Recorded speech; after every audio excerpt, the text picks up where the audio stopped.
Family has been repetitively denied. I understand Travis Bloom is an idiot. I understand that, fully understand that. He holds a good heart.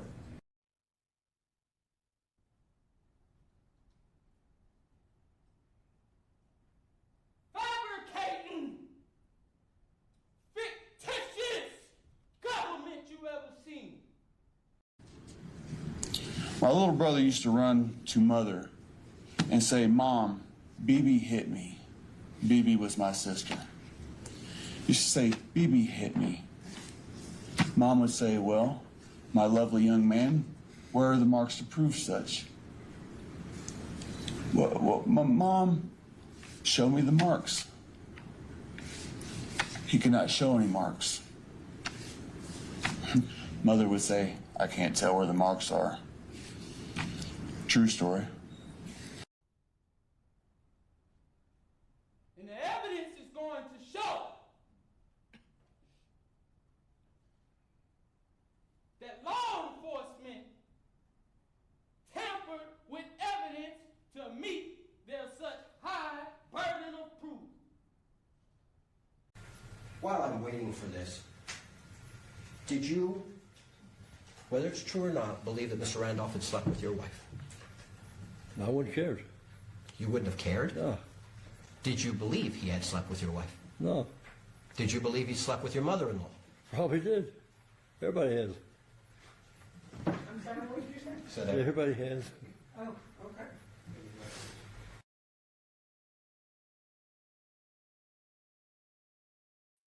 Good morning, good evening. Blah, blah, blah. Sorry I'm late. I had an emergency jury duty this morning, so I just ran into the house, turned on the computer, and don't even have coffee, no nothing. This is what I do for you.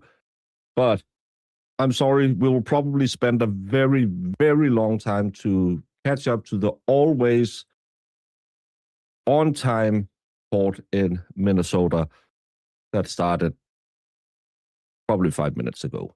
So I should just have set it to 10 a.m. instead of, because, hey, everything is going to be all right.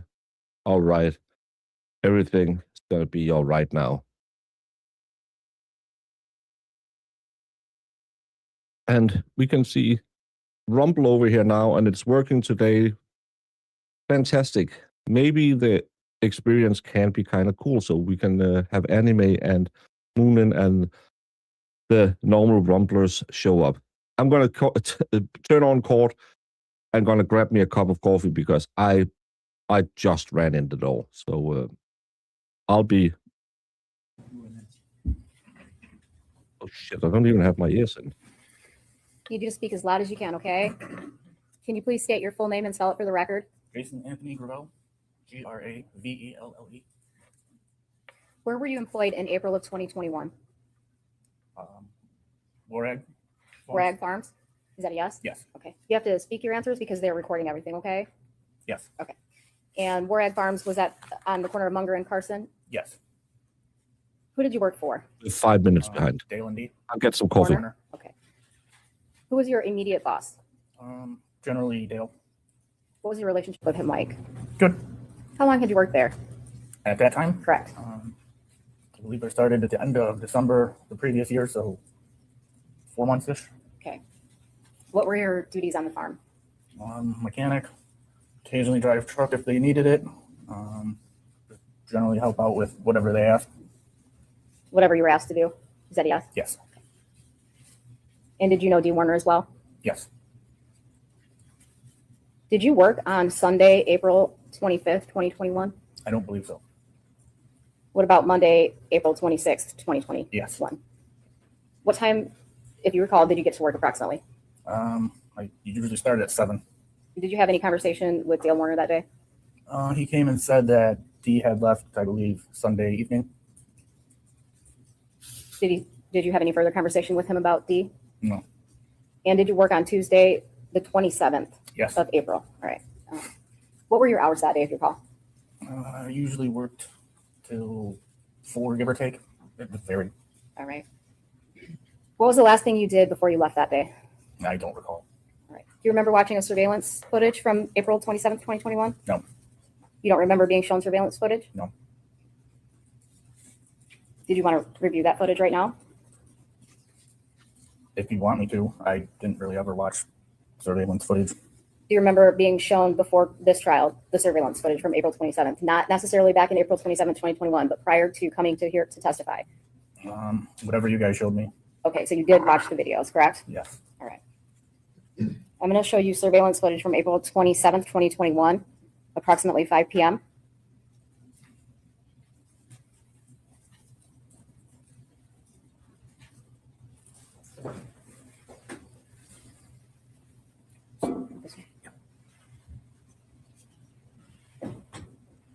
All the way on the right side of that screen, you see that person walking? Yep. All right, and who's that? I can't tell from here. Okay. And were you able to tell who that was after watching this entire video?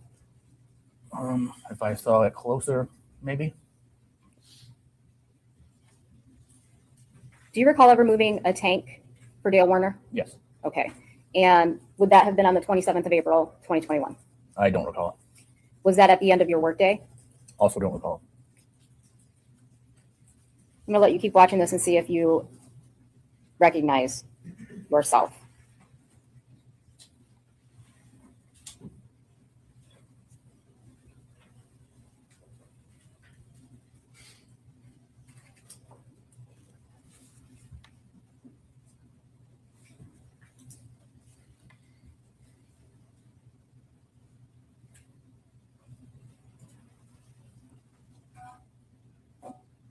I'm going to pause this here. You see in the left corner of the screen that person's walking down that way, in that direction?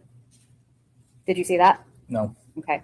The day that you were asked to move the tank for Dale Warner, where did you get that tank? Objection, only because that assumes facts, not in evidence. He said he didn't remember. He said he did move a tank. He doesn't remember if it was the 27th. Okay. So the day that you moved the tank for Dale Warner, where did you retrieve that tank from? I move tanks regularly. So I think the one you're asking me about would be behind the burn pile, kind of behind the trailer over there. All right. I'm going to have you look at the map directly behind you. People's 263. Do you recognize that? Do I recognize what? The map. Yeah. Okay. And what's that a map of? The farm? The farm? Yes. Okay. Do you see the burn pile on that map?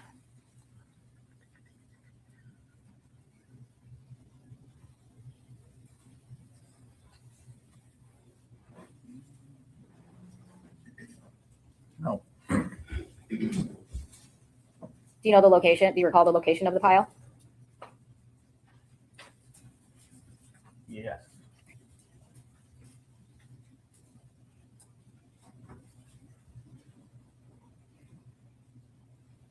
Mr. Grall, Yes. I'm going to have you look at this screen. Thank you, Jake Hanna. Hey, Brother Baker from Western Australia. Hey, Jake, and welcome back. Hope everything is great down under. And you are doing well. It's been a little while since we've seen you, but thank you so much for stopping by again and watching the Dale Warner case with us. Do you recognize where that is on this map over here behind you, 263?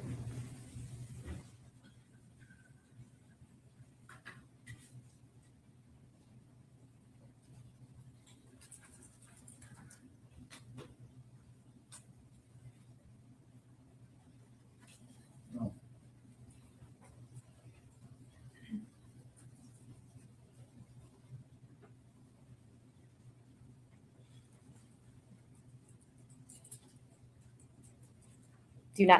Do you see it or no? No. Okay. Sorry, Mr. Gravel, when you answer, you need to turn back to the microphone so that your voice gets caught in our recording system. Okay.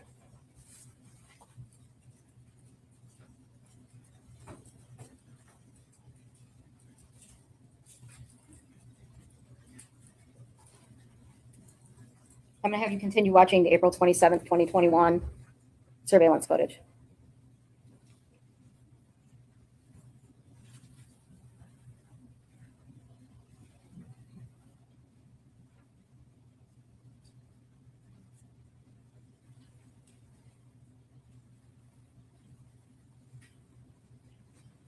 Do you see that person walking? The timestamp is 5:03:48. Yes. Okay. You know who that is? I don't know particularly. I'd have to see it closer, I guess.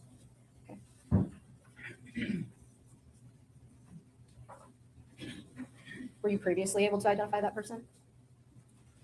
I think at one point you showed me a really close-up image of it, maybe.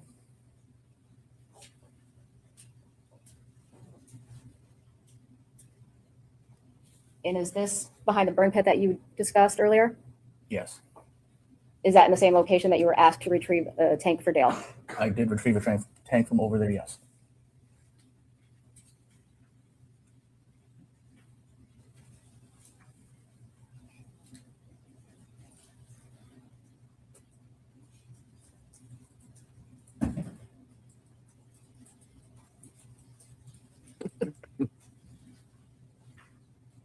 Do you see the movement to the left of the semis? Yes. Okay, and is that the area that you retrieved the tank? Yes, I believe so.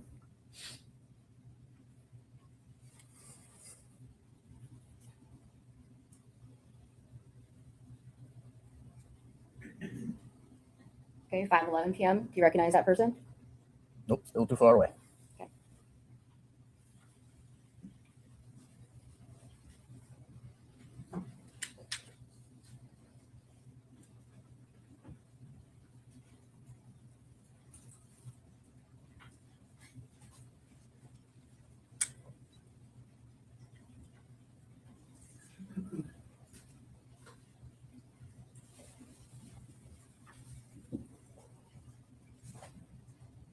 See the person walking to the right of the screen? Now it's 5:25. Walking back down towards that burn pile. Okay. Do you know who that is? Still too far away for me to tell. Yeah, and he's not just giving her what she wants.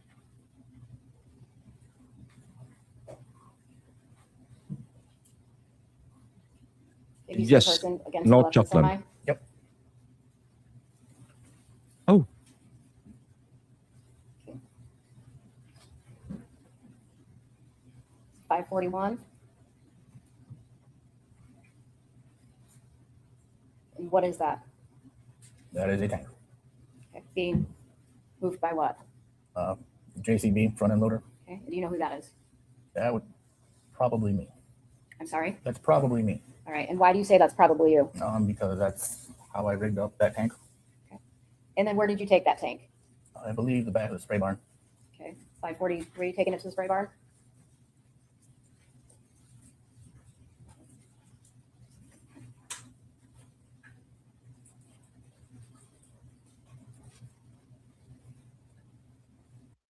No, he's just honest. I don't know. I can't tell. I can't see.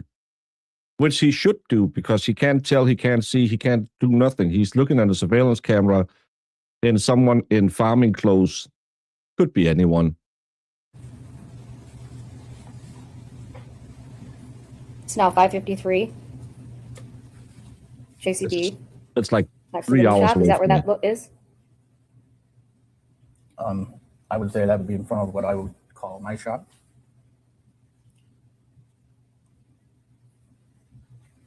This one is the front of your shop. Is that what you called it? I believe so, yes. That's where I generally work. Okay. And look at the map behind you again, 263. What are you calling your shop? 5. 5. Okay.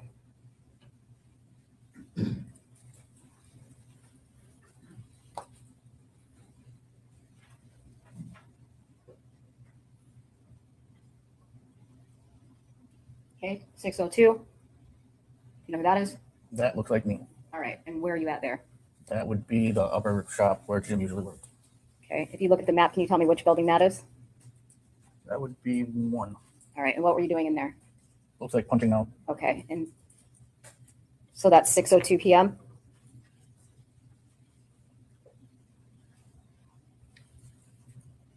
Said yes. The time? Yes. I don't know what time it is then. Okay. If the surveillance footage had 6:02 p.m., you wouldn't have a reason to doubt that, correct?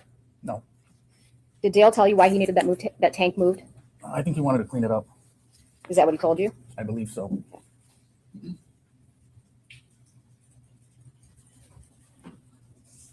When you had the conversation with Dale about moving that tank, was that in person, over the phone? Do you recall? I do not recall.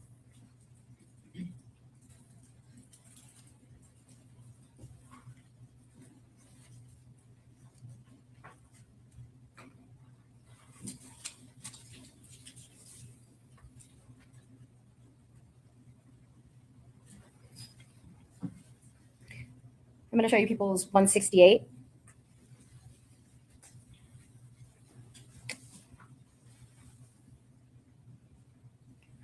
you recognize that area?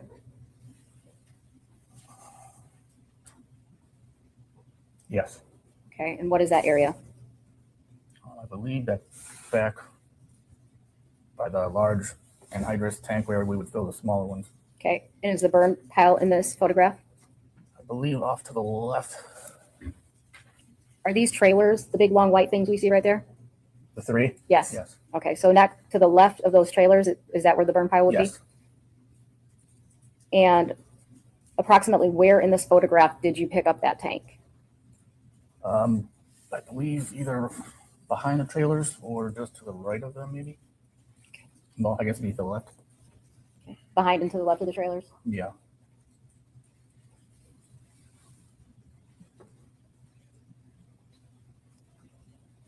I'm going to show you people's exhibit 174. Do you recognize that building? Yes. What is that? That's the spray barn. And is that where you testified you took the tank? I believe so, yes. Can you look at the map again next to you, 263, and identify the building number that you put that tank in? That would be 7. Which way did you come into that building? Through the front. And what is the front to you? Do you have a pointer up there with you on the stand with an orange tip? Can you open that up and show me where the front of that building would be? Right. That's where I would call it from. Okay, for the record, he's pointed to the south side of building 7. Yes, it would have been the south side.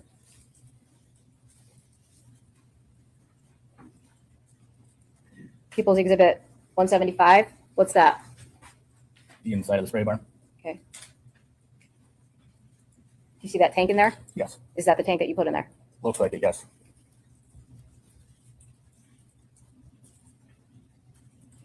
The door that I'm looking at off to the right of the photograph, would that be towards the back of that spray barn or the front of that spray barn? That would be toward the back of the spray barn. People's 176. And so that would be the front door to the spray barn? Correct. And that would be the way that you drove that in there? Yes. I have nothing further.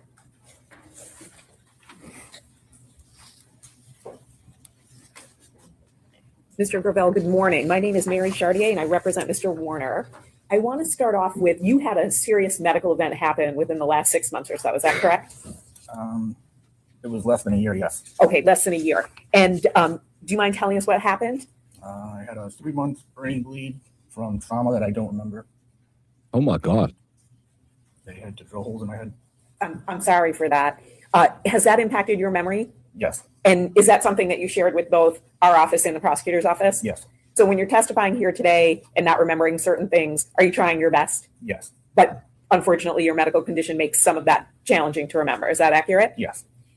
When you, and to be clear, you're still being treated for that right now? I'm still in recovery, yes. Okay. When you indicated that Mr. Warner said that on April 26th, Ms. Warner had left Sunday evening, is it possible he said Sunday morning? Yes. Thank you. And the tank that you moved in to the spray barn, you had moved tanks before for Mr. Warner, correct? Yes, but usually the ones that were on wheels. Usually on wheels. And that one wasn't on wheels. Correct. Now, you weren't restricted as to where you could go on the property when you were working, correct? Correct. So on April 26th, you did your work like you normally would? Yes. And on April 27th, you did as well? Yes. I have no additional questions. Thank you, sir, for being here. And if records show that you were not at work on Sunday, April 25th, 2021, would that be accurate? Yes, I did not believe I worked that Sunday. Okay, thank you. So how many of you have X on your faces right now?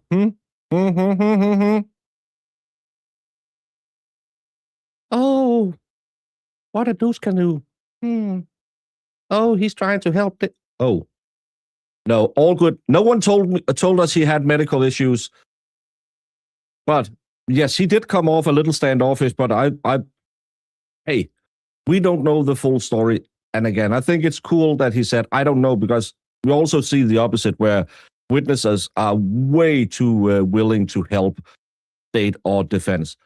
So, hey, it happens every one It's I'm just glad that he recovered from that 6 months brain bleed. Okay, can we excuse Mr. Gravel? Oh, I'm sorry. I don't know if you can do that.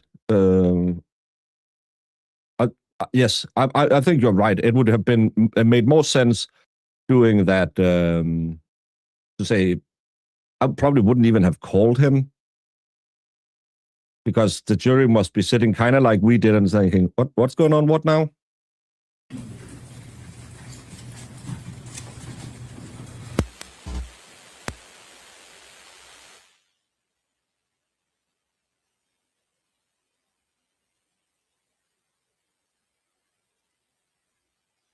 By Dale Warner, objection to court estimate. That's correct. That's right. Okay. Mr. Gravel, were you asked by Dale Warner to move the tank to the spray barn? Yes. Anything else, Ms. Weiss? No, Your Honor, thank you. Anything else, Ms. Sharkey? No, thank you, Your Honor. And can we excuse Mr. Gravel from his subpoena? Yes, Your Honor. Yes, Your Honor. Okay. Thank you, sir. You are free to leave. My pleasure. Mo and I used to do a Saturday show together. He is very funny. Nick is Swedish, so I, of course, cannot recommend him. He's my mortal enemy. Parker Hardy?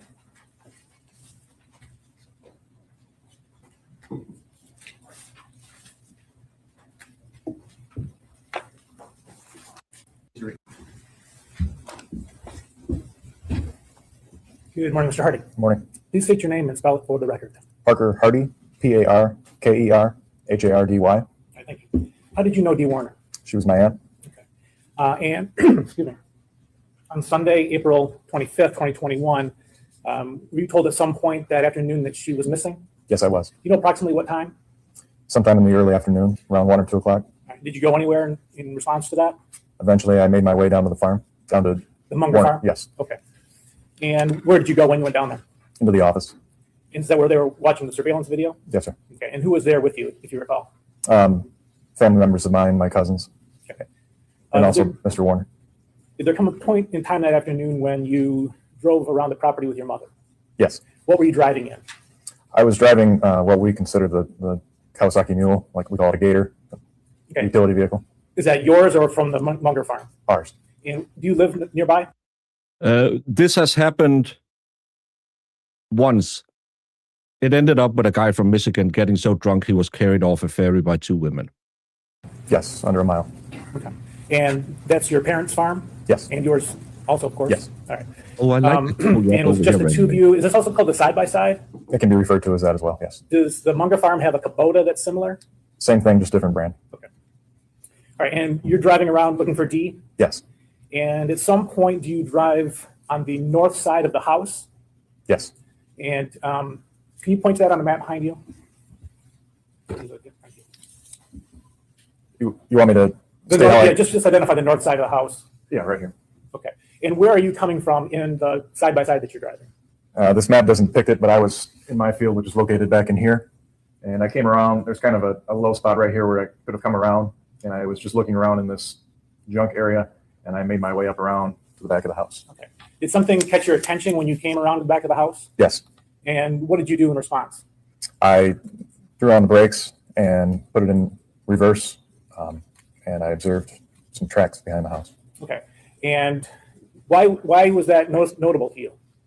Earlier that day, when I was down at the office and the Hummer was sitting down at the office, when I came back with my mother and was driving around in this Gator, the Hummer was moved back to the house, and it was on top of some JCB tracks that were pulled right up to the porch of the house. Okay. And how were you able to identify JCB tracks? We have a very similar machine, once again, just a different brand. It's called a Manitou, but it's exactly the same machine, operates identical to a JCB, and I'm very used to those tracks. I've run this loader for 15 years plus. Okay. I'm going to show you People's Exhibit 12. Can you tell us what that is?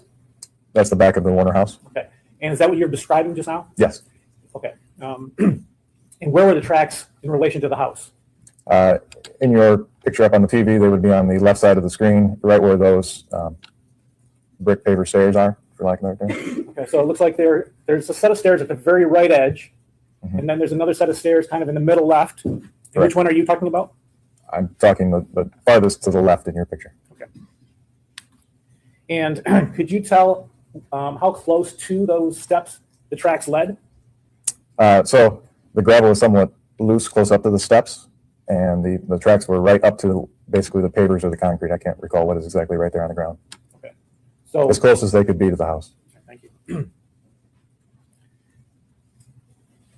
Now, why was that notable to you? Why did you slam on the brakes and who cares, right? It was the speed of the way the gravel was thrown from the tracks. Or from the tires, I should say. It looked like it was relatively moving fast. And also, it's a little bit unusual for that loader to be pulled that close up to the house. If you were at your farm driving your equivalent JCB and you had just forgotten something in the house, would you have driven right up to the house like that? Objection, irrelevant. This has to do with the reason that he made note of this event. What? You said that at the time the Hummer had been moved back to the house. Is that correct? Can you ask that again? Sure. I want to make sure I understood something you said a minute ago. Did you say that at the time you're observing these tracks leading up to the house that the Hummer is there also? My second visit to the farm that afternoon, the Hummer had been moved back to the house. Okay. And when I saw the tracks, the Hummer was on top of the tracks. Okay, thank you. So People's Exhibit 19, is that the Hummer? Yes. Okay, and where is it in relation to where you saw it parked that afternoon on Sunday? Very close, but if I had to be a little bit more specific, I think it was farther to the left. Even closer to the grass strip? Yes, sir. Okay. And you're saying the tracks went right under where the Hummer was parked? Correct. This photo is, just for the record, from Thursday, April 29th. Did you check the seat of the Hummer to see what spot it was in? I did. And what did you find out? It appeared to me that it was in the position of somebody who was shorter. Okay.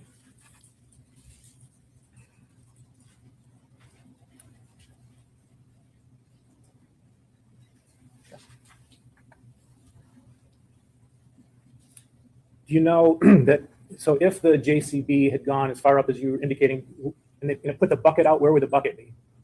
The bucket would be clear up on the porch, almost to the door. All right, turning to Tuesday, the 27th.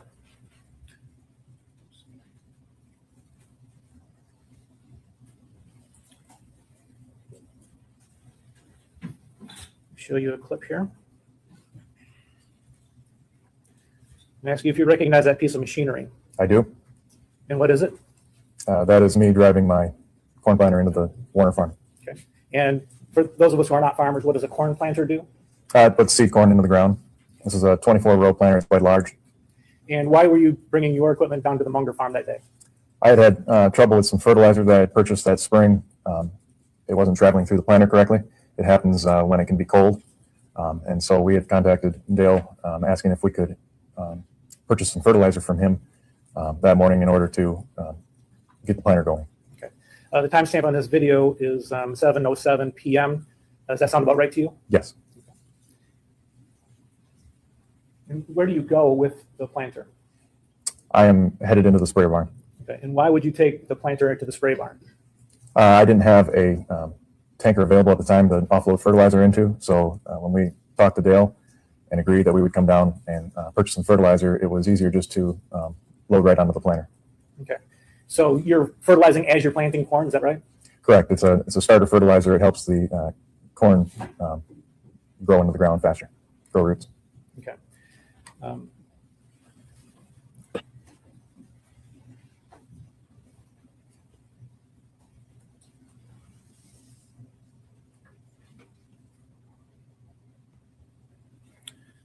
This is a nighttime photo, but is that the sprayer barn? Yes.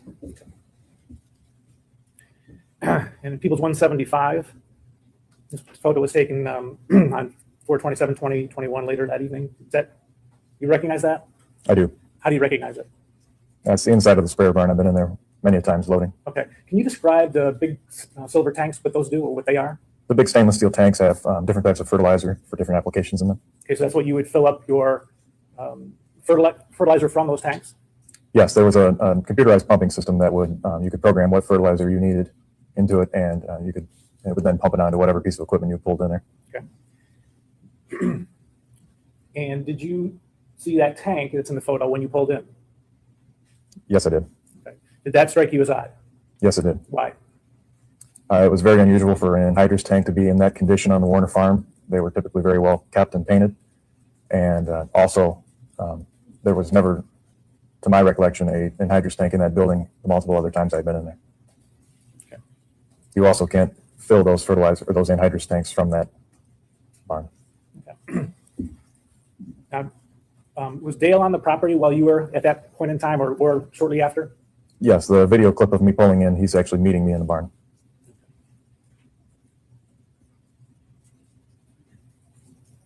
I'm going to play this a little further. Do you see that red farm implement? Yes, I do. And what is that? That is a versatile quad track. Okay. And do you know who it belongs to? Dale Warner. Did you see this arrive while you were there?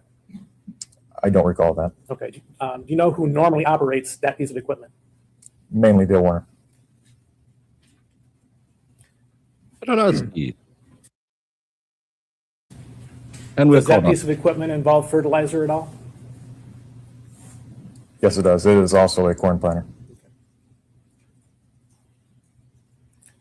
Let this play for another minute. We're at 7:40. Now skipping to 7:54.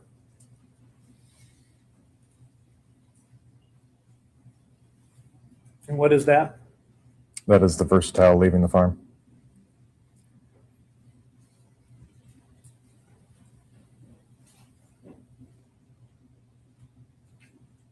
Let it play a few more seconds here. Okay, now we're at 7:56. Do you see that individual walking? I do. And do you know who that is? Me.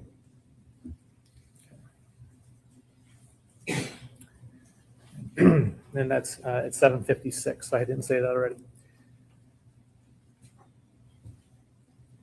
Did you?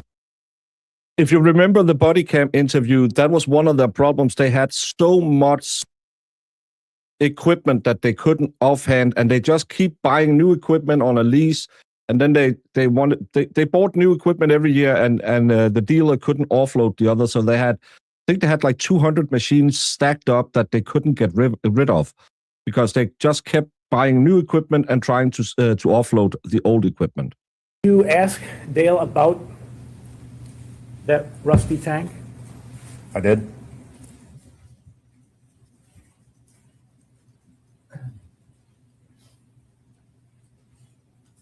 And what did he say about it? He told me that he had some of his employees bring in some tanks at night or at some point so that he could paint them at night. He said he was having trouble sleeping because he was worried about where his wife was. Okay. And did he say anything about this particular tank? He said that I was alarmed on why, out of all the tanks, that one was in there, in the condition that it was in. And so I kind of chuckled and asked, why do you have this in here? And that's when he stated about painting the tanks in the middle of night. I'm sorry. Did he say anything about whether this was the tank that he intended to be moved up there? No, this was, once we had that initial conversation, he said, but I didn't want this tank. I wanted one of the ones on wheels and one that I just needed to do some minor painting on. Okay. So that he then proceeded to tell me that they were going to move that tank out.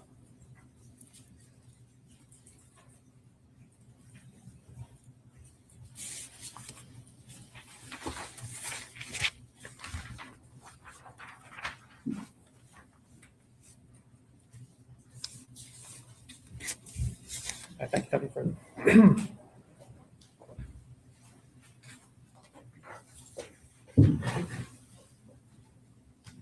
Good morning, Mr. Hardy. Morning. My name is Mary Chartier. I have a few questions for you this morning. So you had been to the Munger property numerous times. Is that accurate? Yes, ma'am.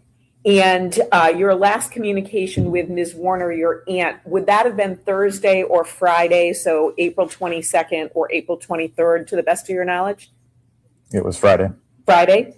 And Oh, I'm sorry, go ahead. That was my last physical communication with her. Last physical communication. Did you see her in person? Yes. Would you tell us about that? Yes. I was there getting an anhydrous tank. We were spreading and applying anhydrous like everybody else was at that time. And I had pulled up on the scale to weigh a tank, and she pulled in to fill out my weigh ticket. When you say you were moving the tank to weigh it, did you fill up your own tank, or did someone from the Warner businesses fill it up for you? Someone from the Warner businesses fills the tanks. We just come and get them. And then you come and get them, and then do you attach them to your truck and then go on the scale and weigh it? Yes, ma'am. And then when you bring the tank back, then you weigh it again, and that's how you're billed by how much you use? If myself or one of my employees is the one that take the tank from the field back to the Warner farm, we would sometimes scale it out, but most of the time one of the Warner employees would scale it out.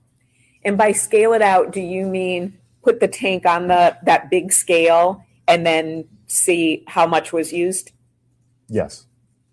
Now, when you were communicating with Ms. Warner, did you ask her if you should just write up a ticket and leave it in the office? I don't recall. Would reviewing notes from your interview refresh your memory? Sure. Page 135.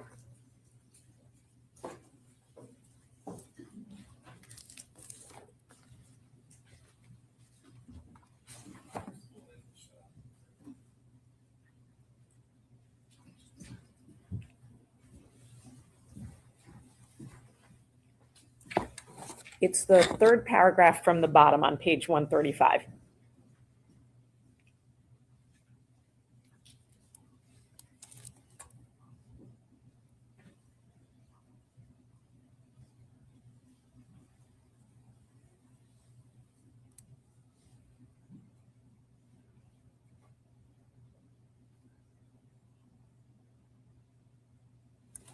Did that refresh your memory? Yes. So is it accurate that you were loading anhydrous tanks and you texted Ms. Warner to see if she wanted you to write up the ticket and leave it in the office? Yes, but I honestly don't know why it states that I was loading anhydrous tanks, because I've never loaded anhydrous tanks at the Warner farm myself. So I guess to be clear about that, when you say loading, you're talking about putting the fertilizer or the chemicals in the tank. That's what you think of loading? In this context of what I just read, what I meant by loading was grabbing it with my truck. So you I didn't mean physically loading the fertilizer on it. So you loaded the tank to your truck. You texted your aunt to say, do you want me to write up a ticket and put it in the office? Is that accurate? That's accurate. And the ticket would be, you'd go into the office and you'd write, you took a tank. Is that correct? We would write the tank number. Each tank had a unique number on it. And because our tanks were from our own farm, we had our own logos on them. So it would say Hardy and then the unique number. And then, but Ms. Warner said no, and she came out and she did that for you. Is that accurate? Yes. Then ultimately you texted with your aunt, but as you indicated, that was the last time the two of you physically communicated. That day on Friday, yes. Now, did you have to announce you were coming on to fill the tanks, or could you come on and get a tank that had already been filled up? I was allowed to come in anytime. When you talked about April 25th, is it accurate your mom came to your house to indicate to you that your aunt was missing? No, I guess, can you ask that question again? Sure. So at some point, did your mom come to your house to notify you that your aunt was missing? No. Okay, so tell us how that happened. I was called by my father. You were called by your father. At some point, did your mom come to your house? I don't recall. I remember talking to her, notifying me that she was looking for Dee. So before you ever went on to the Munger property, you knew that your aunt was missing? Correct. And He had a pet ant that he was texting every day, and it went missing.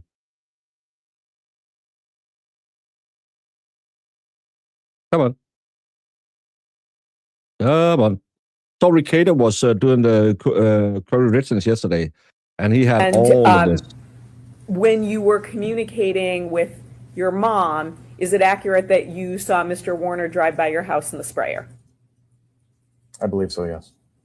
And you were concerned about Ms. Warner, the possibility that she may have taken her own life, correct? Based on the state that I last physically saw her in, yes.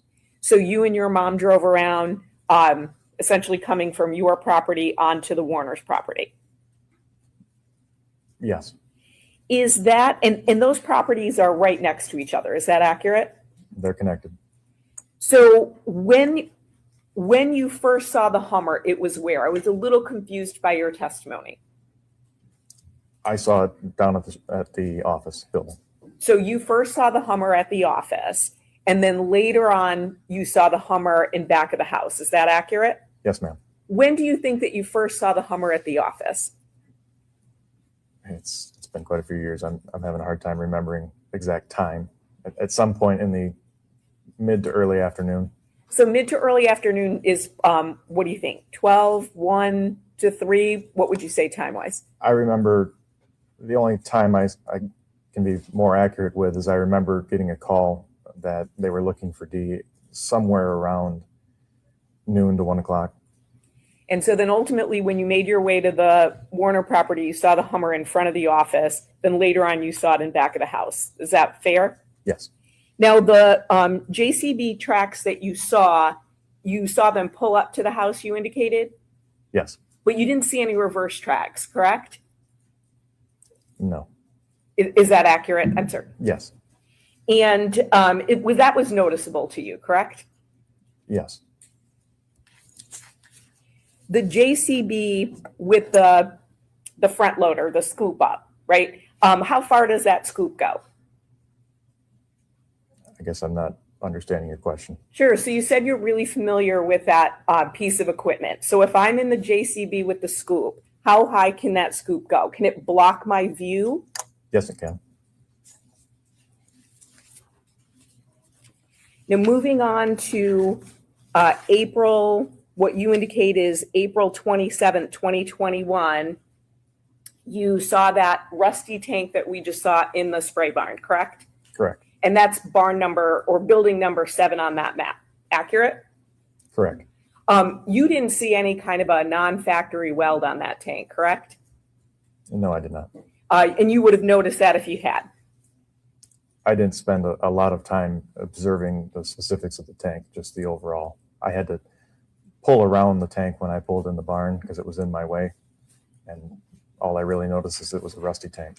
An old rusty tank with, again, not that you noticed a non-factory weld, correct? No, ma'am. And you didn't see, other than that, you didn't see Mr. Warner behaving unusually with that tank. You'd agree, correct? Correct. I have no additional questions. Thank you, sir.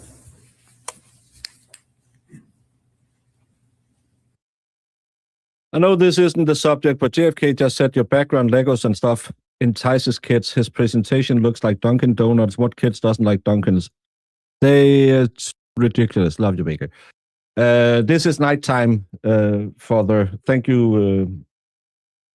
Yes, I know that Hatgate got Randall all hot and buttered, and now he is apparently giving me dieting advice and again applying that I might like kids in a non-okay way, because little Randall is a rascal. When he's not telling Will DeClara that self-deletion is an option, he is giving me dieting advice. He looks like he can't control his honey bun habit, and his Susie cues. I'm not going to watch his shit show. I don't know why anyone would. And please remember, always call him Randall, because that has pissed him off when Cosy G started that more than anything else in the world. He's a pathetic, little insecure 50-year-old man who can't run in these YouTube streets, so he threatens fights and violence and make fat jokes and accuses us of being PDF files. So let's just keep night stuff to night stuff and let little Randall have his YouTube presentation because he can't do anything else than shit on others. At least I do court watches. But, well, you don't got no new numbers, yo. Yeah, well, Randall, I would send you a cacti and tell you to sit on it. But thank you so much, Cindy. And let's just forget about little Randall.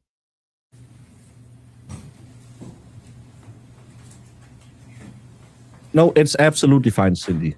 It's absolutely fine.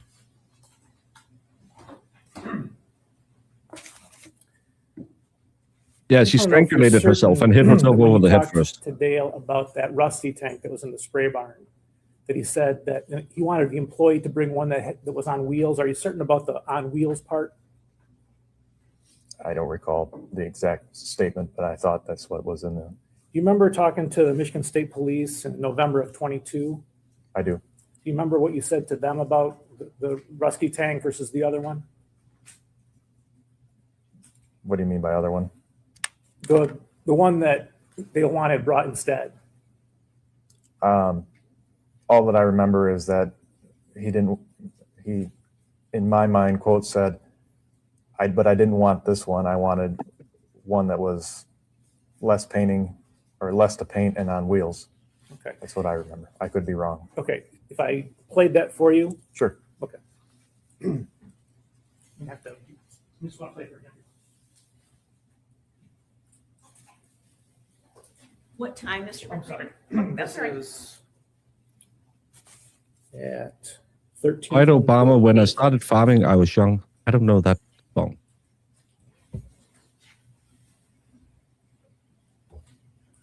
But he does sound a lot like Barack Obama. But Barack Obama is from, well, he grew up in that area. Isn't he from Chicago?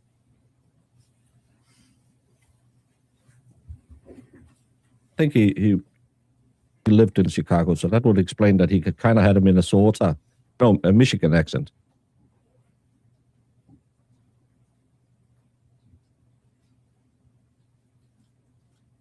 Yeah, it's all good. It's all good. I'll probably hear more about it on Twitch, and then I'll make fun of him tonight on my night show if I do a night show, and then he'll cry about that tomorrow. Having trouble playing it other than over the speakers. I could just have a minute, Your Honor. Hey, Kathleen. It's not over. Okay, speakers. great. Just want to make Yes, sure. yes.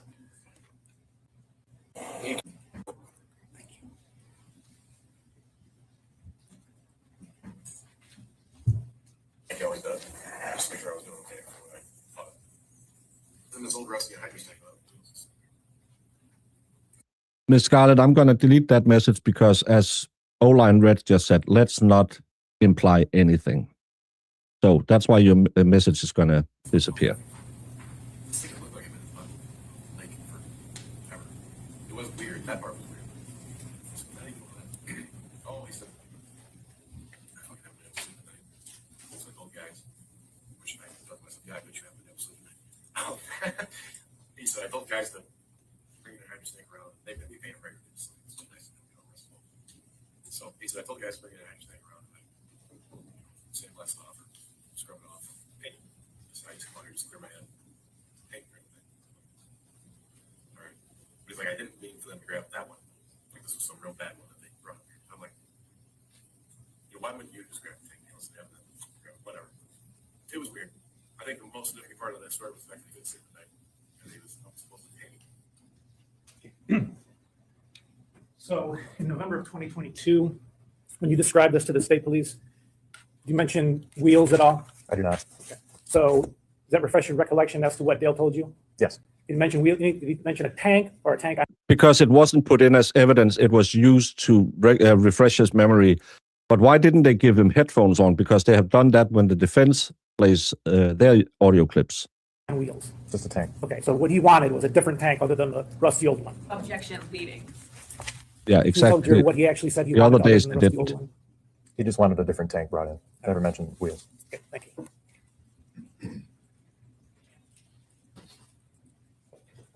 Nothing further. Thank you. Are we excusing Mr. Harvey from his 3 minutes time? Yes, Yes, Your Honor, thank you. And so you are free to go. You're welcome to stay in court from this point on. Thank you. Thank you, Trish.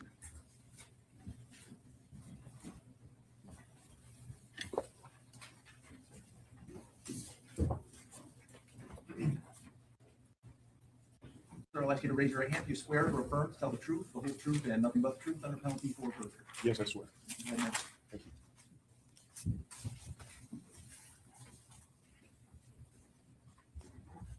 Good morning, Mr. Graves. Morning. Please state your full name and spell it for the record. My full name is Jordan Graves, Jordangraves, as in Victor, E-S. Where do you work? I currently work for the FBI in the Detroit field office. Oh, my. And what is your position there? My position is digital forensic examiner. And do you have training in digital forensic examining? Yes. What kind of training do you have? So to become a digital forensic examiner in the program that I work in, you have to go through an extensive amount of training. For me, this equated initially to roughly 400 hours of classroom and practical hands-on training. And then once you are certified, one of the conditions of your employment and maintenance of that certification is continuous training throughout your employment. So every year I'm continuously attending training, as well as giving the opportunity to put on training. So in terms of digital forensics, I've actually hosted and offered training for others who are coming up through the training process or who are trying to maintain their certifications like me. Do you have a degree? I do. What's that in? I have a master's degree in digital multimedia forensics from the University of Colorado at Denver. And have you testified before about digital multimedia forensics? Yes, I have. Approximately how many times? Probably approaching 10 times across different state courts, federal courts, as well as a military court proceeding, which is the formal way of saying a court-martial. And as a digital forensic examiner, what kinds of things are you dealing with? So the basics for my job is to receive digital and multimedia evidence. So this would be items or materials like computers, cell phones, audio, video recording devices, drones, ATM skimmers, Is your basically anything that stores information right now? to try and acquire data from those kinds of evidence sources to perform some kind of analysis, whether it's just recovering information or in the case of audio and video, enhancement or redaction, trying to make details easier to see, or if there are personally identifiable information that needs to be redacted, that's something that I do as well. And then reporting on those results to whoever it is that requested my assistance, and then occasionally presenting to those results, just like today. Okay. And is a specific piece that you would handle when either an audio? It says, what's your background? We all know what a digital forensics person does, so we're just getting caught up. Or a video recording has muffled portions that you want to be able to hear? That's an examination that I've performed quite a few times, yes. All right, and how do you go about that? So there are basic steps for any of these kinds of examinations when it comes to multimedia evidence in form of audio, video, or computers or cell phones. Primarily, the initial steps are to try and protect this original evidence as best as you can. This would be akin to putting police tape around a crime scene, or for folks that like to collect football cards, putting them in some kind of protective sleeve or packaging so you're not damaging that card, right? The process in the forensic world is called write protection. So we're inserting a piece of software or a piece of hardware in between the original evidence and the examination workstation that we're using at the fancy computer in order to read the information from the evidence without changing anything on it. No, so placing that kind of protection in place is pretty critical. Then from there, the next step would be to make a copy of that original evidence so that we're never working on the original evidence if we can avoid it. We're working on a copy. Once that a copy is acquired, in the case of audio and video enhancement specifically, I take measurements. I try to evaluate, what is this file? How does it play back? If it's a video, how large is it? How large should it be on your screen? How many frames or individual pictures per second make this video? In terms of audio, what is the frequency range I can expect? How low are the lows and how high are the highs with this recording? Things like that. And then from there, it's the analysis phase. For audio and video, it's enhancement. Trying to identify portions of interest that were provided to me by the requester, whoever it is that's requesting my assistance. Whether they say, hey, I'm having a hard time making out this dialogue, or I'm having a hard time identifying these features of a person's face or something to that effect. Using my training experience, using my forensic tools, I then would try to bring out those characteristics, those features, either visually or audio in nature, to try and make them more easily perceivable, and then present those results back to the requester. At this time, I proffer Mr. Graves as an expert in digital media forensics, subject to counsel's blood here if there's any. We'll leave that to the court's discretion. Thank you.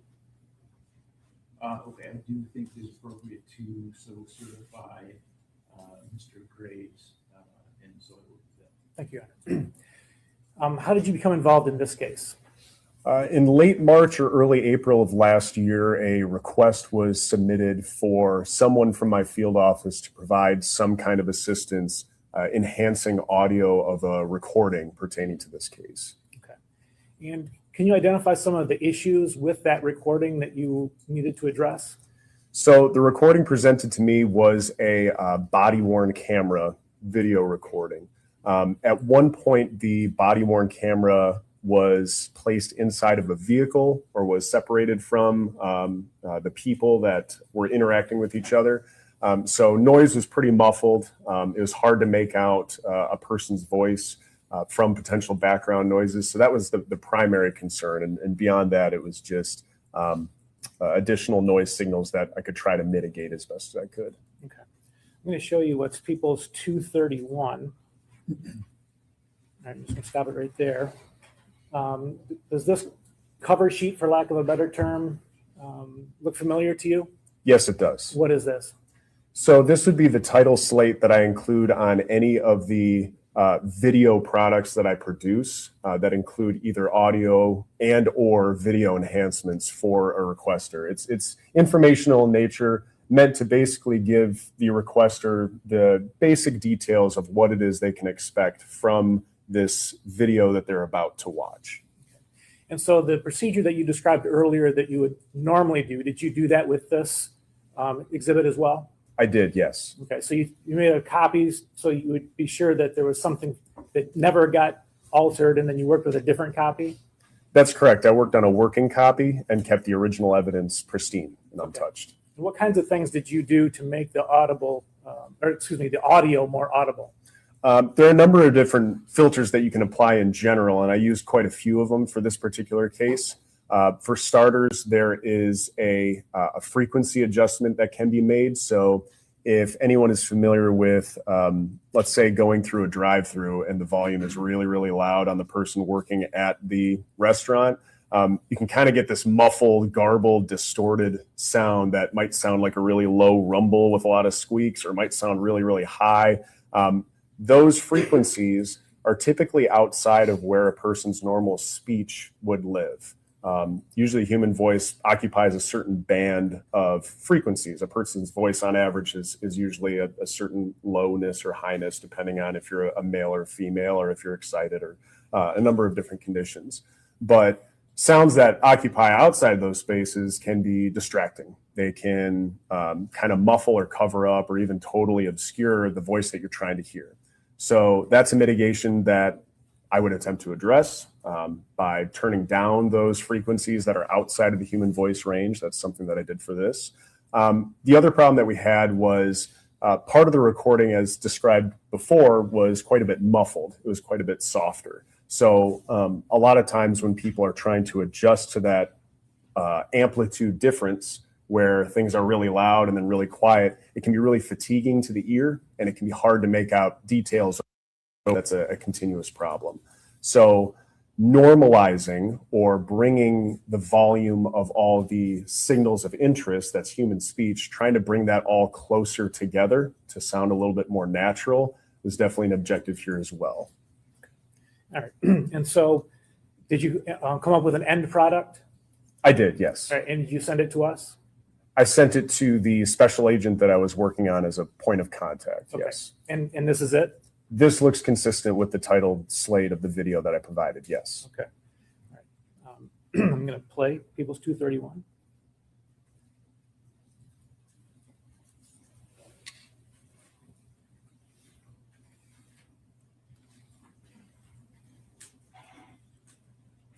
Thank you. Yeah.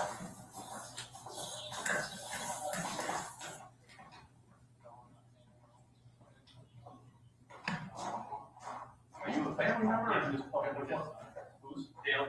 Okay. Get rid of this stuff. So just to pause it here, the caption indicates there's a video source and an audio source. Did you do anything at all with the video source? Aside from trimming the video to the specified range of interest, I didn't do anything to it. So you only worked with the bottom line, the audio source, and you've got some indications there of what the range was, right? So yeah, the audio source has the file name listed. The file name is the same for the video and audio because that's the original file name that I was provided with. But in that row for the audio source, you'll note in parentheses, the note is enhancements applied.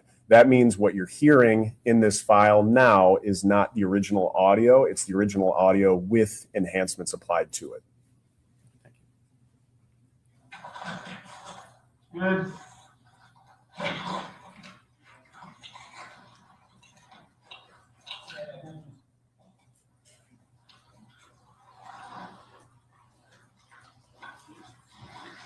Yep. Yep.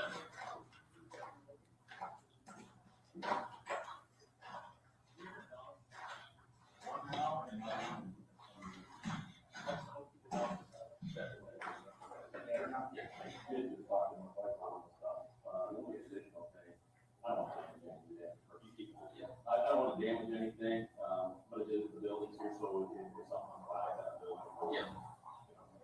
Yeah. Great. So let me know. He drove that side of the vehicle. Yep.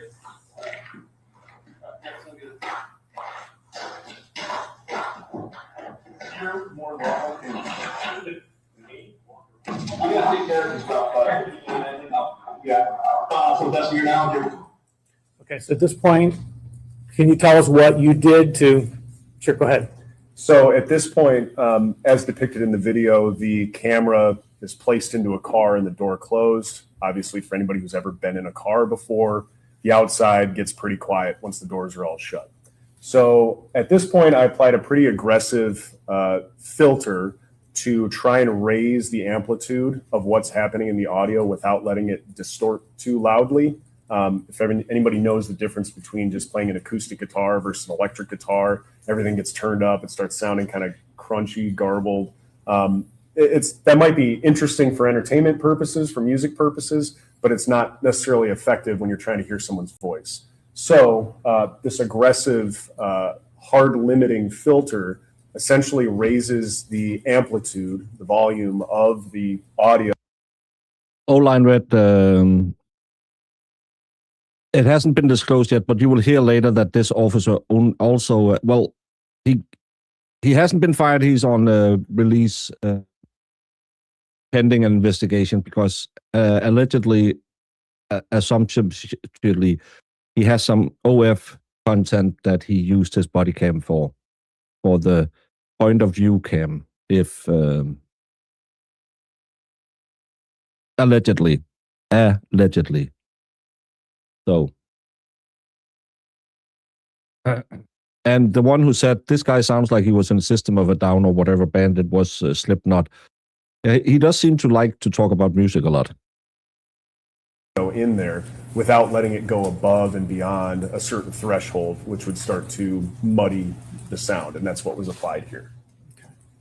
I'm going to back up 10 seconds just to hear that change one more time.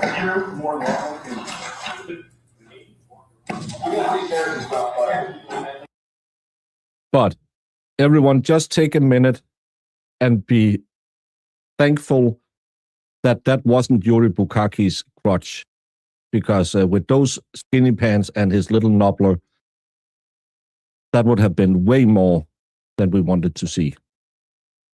So that's your now.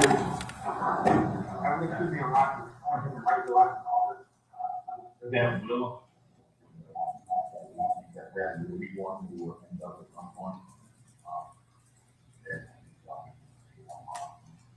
I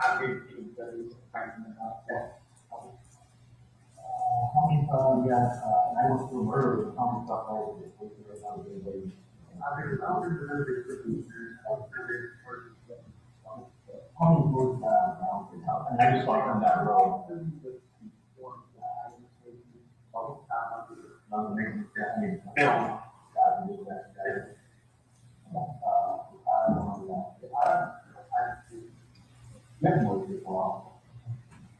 I can't believe whatever we do about it.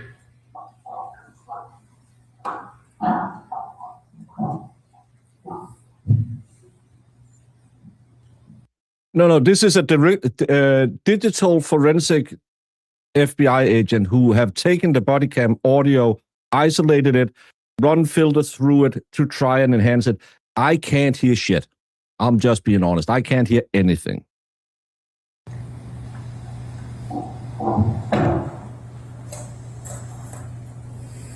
Okay, and is that the end of the clip that you worked with? Yeah, as you can see back on the video source remains unenhanced. The audio source no longer says enhanced anymore. Now it says unenhanced. This is where the material would return back to that original, what you would hear in the original. So that's the end of the enhancements that I've made. Okay, thank you. With that, Your Honor, with that foundation, we would move to admit people's proposed Exhibit 231. No objection, thank you. All right, Exhibit 231 is admitted. And I have no further questions. Thank you. Good morning. Is it Mr. Graves or Agent Graves? Not an agent. It's Okay, Mr. Graves. so Mr. Graves, okay, terrific. How much time did you spend working on that? No, they can bring in edited audio because the defense haven't made any bones about it, or they have ruled it's okay. And again, they have the original file. They have notified them before. It's not like in the Rittenhouse case where they pinched to Zoom and didn't tell them till the trial started.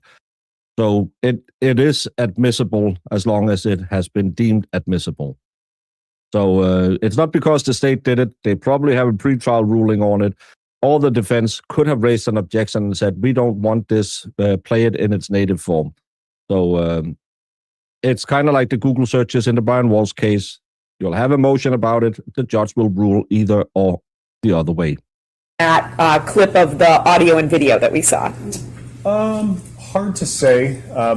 It's different for audio and video than it would normally be for computers and phones. So contrary to popular belief, inside of a digital forensics laboratory, it's not necessarily a group of people in low lighting with neon, in the background, furiously clicking away and typing away. A lot of times there's a lot of thinking, consideration, and then you initiate some kind of process and wait to see how it plays out.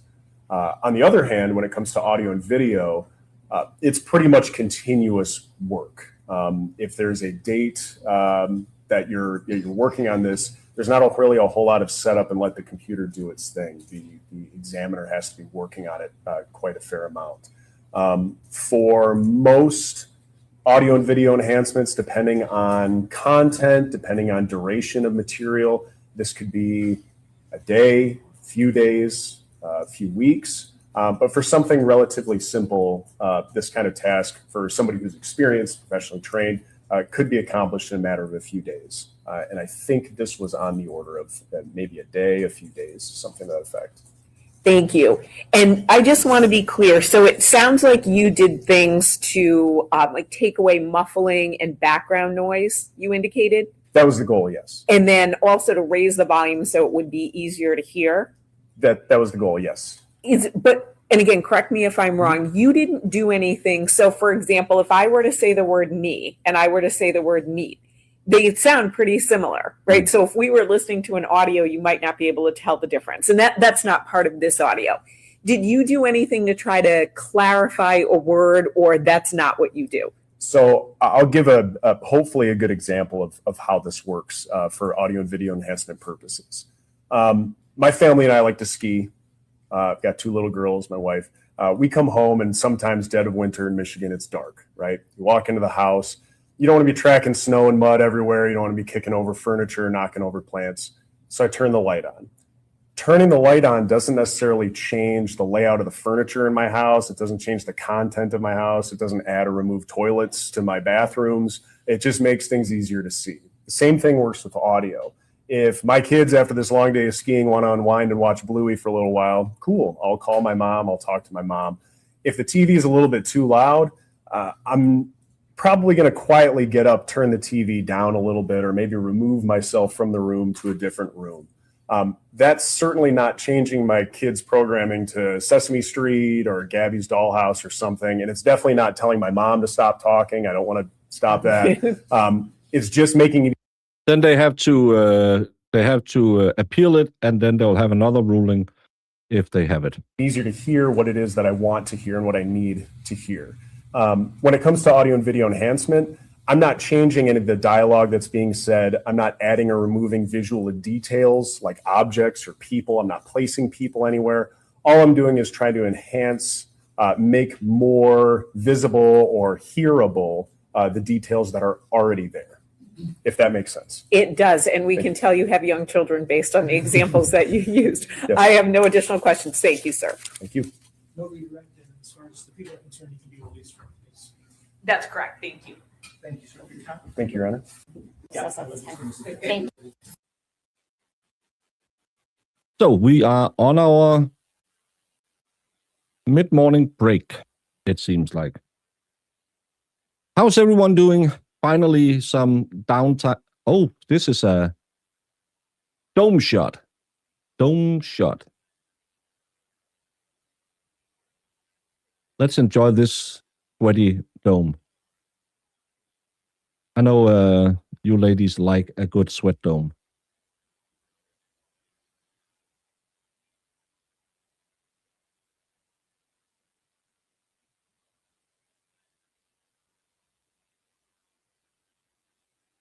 That's okay, ladies. You can say thank you now.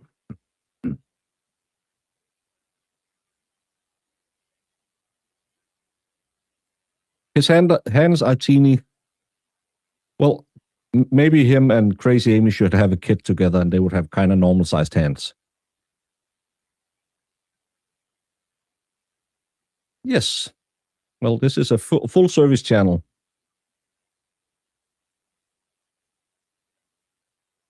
All the action in Mexico is pretty crazy with the cartel if you were switching topics.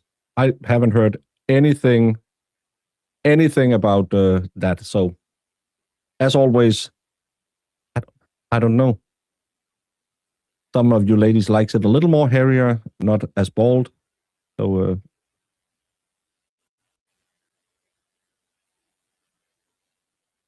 just for the slight manscaping, makes things look bigger.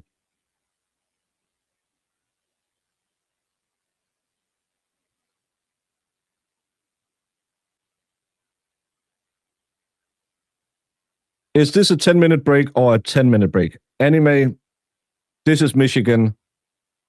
We might be back before 2 p.m. No promises. Waddy. Yes. All my ex-husband's hair slid from his head to his back. Wish someone would have told me that would happen.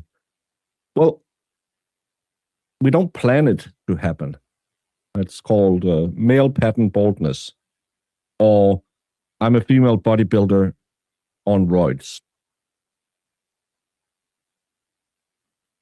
We have well, she's not in my gym anymore. She moved to the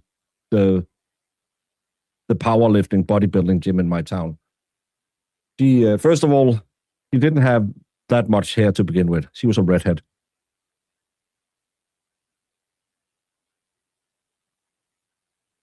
But she had this short, curly hair. And then she jumped on the cycle. This cycle.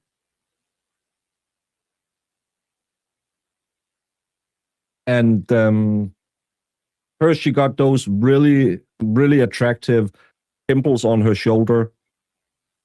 Then the vid happened and she jumped off the cycle because she wasn't in competitions and she couldn't work out, so there was no reason to waste money on a cycle.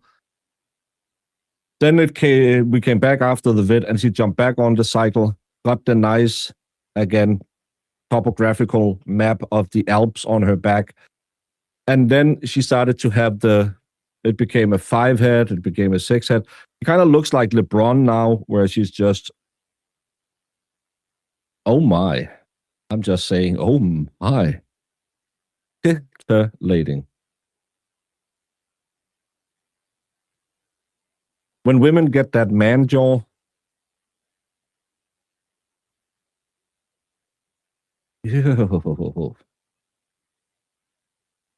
it's not for me. Have a great day at work, Farley. At least we aren't in Georgia. All that biscuit and cement, I mean gravy, slows everything down. You better take that back or Sue will hunt you and break your knees. She likes her gravy. That's brutal when women do that. Side effects are reversible for men, but not for women. And there's another girl down there who's also a bodybuilder, and they're not endorsing drug abuse, but they know who is on it, and they would rather try and guide them, and so they don't fuck up too bad. And one day I was listening to a coach talking to this girl, and she has the deep voice and everything, and he because she was just because he said you have to control it, you have to talk to your doctor because it can really hurt you, and blah blah blah. And she was just I don't want to listen. And he said you're probably on so much gear that you have the biggest peen in the center. That's not going to go away because you take way too much of testosterone. I didn't check. I don't know, but it's bigger than mine, I'm sure.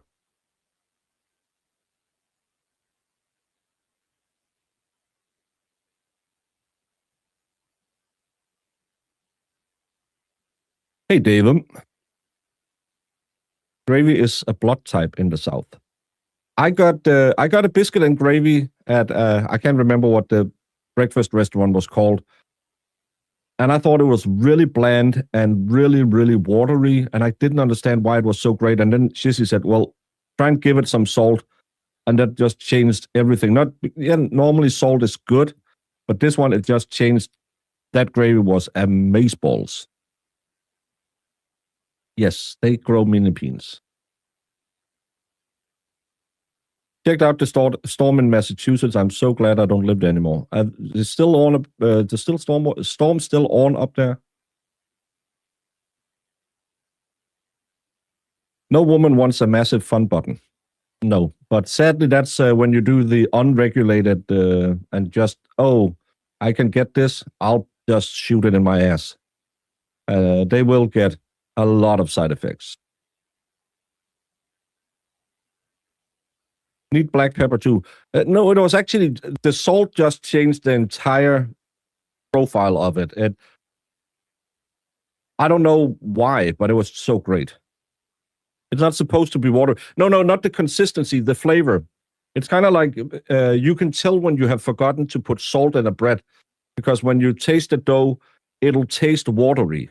And I don't know how to explain it better, but like there's too much water in something. So it's just, it's nothing. It's, well, not for certain people, but it's kind of like kissing your sister. It's not quite the same. And I know now a certain person in chat will say, what do you mean about that? It's perfectly fine.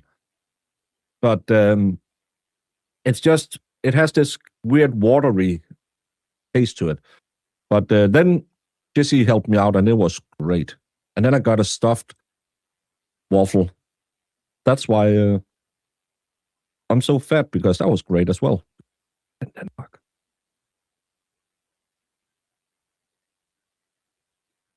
It's a myth that women have made up. Don't think about it. 36 inches of snow. Oh my. That's a lot of snow. I hope everyone is staying safe and staying inside. Yeah, but it wasn't just bland, because you can have that boring flavor profile, because I know, it's restaurant food. Everything has to be for everyone. So they just have, we will have it flavored, but it's just, again, like kissing your sister. It's not the same. No, I don't kiss my sister. But this just had this weird, kind of like if you have, when you eat some very sour candy and you get that mouth water. I don't know how to explain it. Stu, I don't speak English. You know this.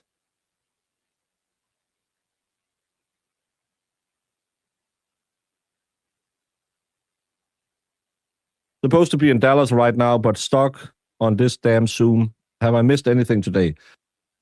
Not really. They had an enhanced audio track that no one could understand a word said on it. And then a farmhand who said, I don't know, I had a brain injury, so I don't know anything. And that's about it. Oh, then a nephew who said that Thursday was the last day I saw her. Jess is buried, she got 3 feet of snow. Yeah, she can't get out. I'm just worried that if Marissa runs out of her Dunkin' K-Cups, someone will get injured. You'll probably try and force some DoorDasher to get her Dunkin'. And she will not say, oh, you can't get it in I don't know where she lives, Toronto. Well, you better drive from New York then. I'll pay for the trip because we know she's kind of addicted to her Dunkin'. Maybe that's there.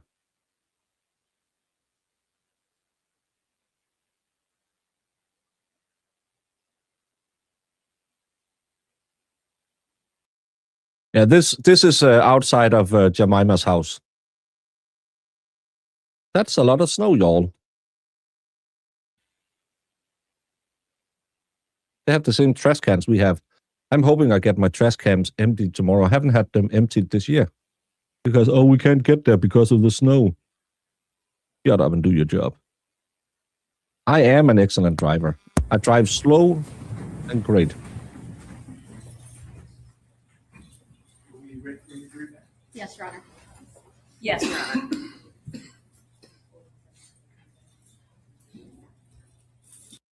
I saw Grant, because he unblocked me on the Twit. He was so happy he had Dunkin' yesterday because he ordered 2 cups the day before. No, Grant, you didn't have Dunkin'. You had sugar. You could just have eaten with a spoonful of sugar makes the idiot go down, the idiot go down, the idiot go down. Because that's not coffee. Why the hell I need 5 pumps of syrup because I don't like coffee tasting of coffee. It has to taste like hazelnut dipped in vanilla. And then I need my whippy cream and I need my icy cubes. Drink some effing coffee. If you want to be exotic, put some milk in it. Try it. It'll be good for you. You'll wake up. You don't have to sit there at home and say, I'm Johnson, y'all. It's just liquid pixie stick.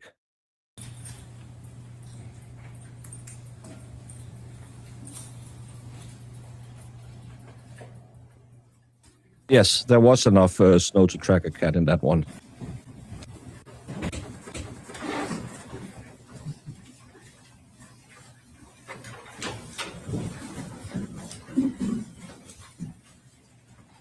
People may call their next witness.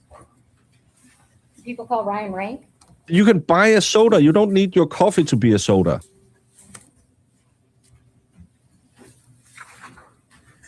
I don't like oat milk.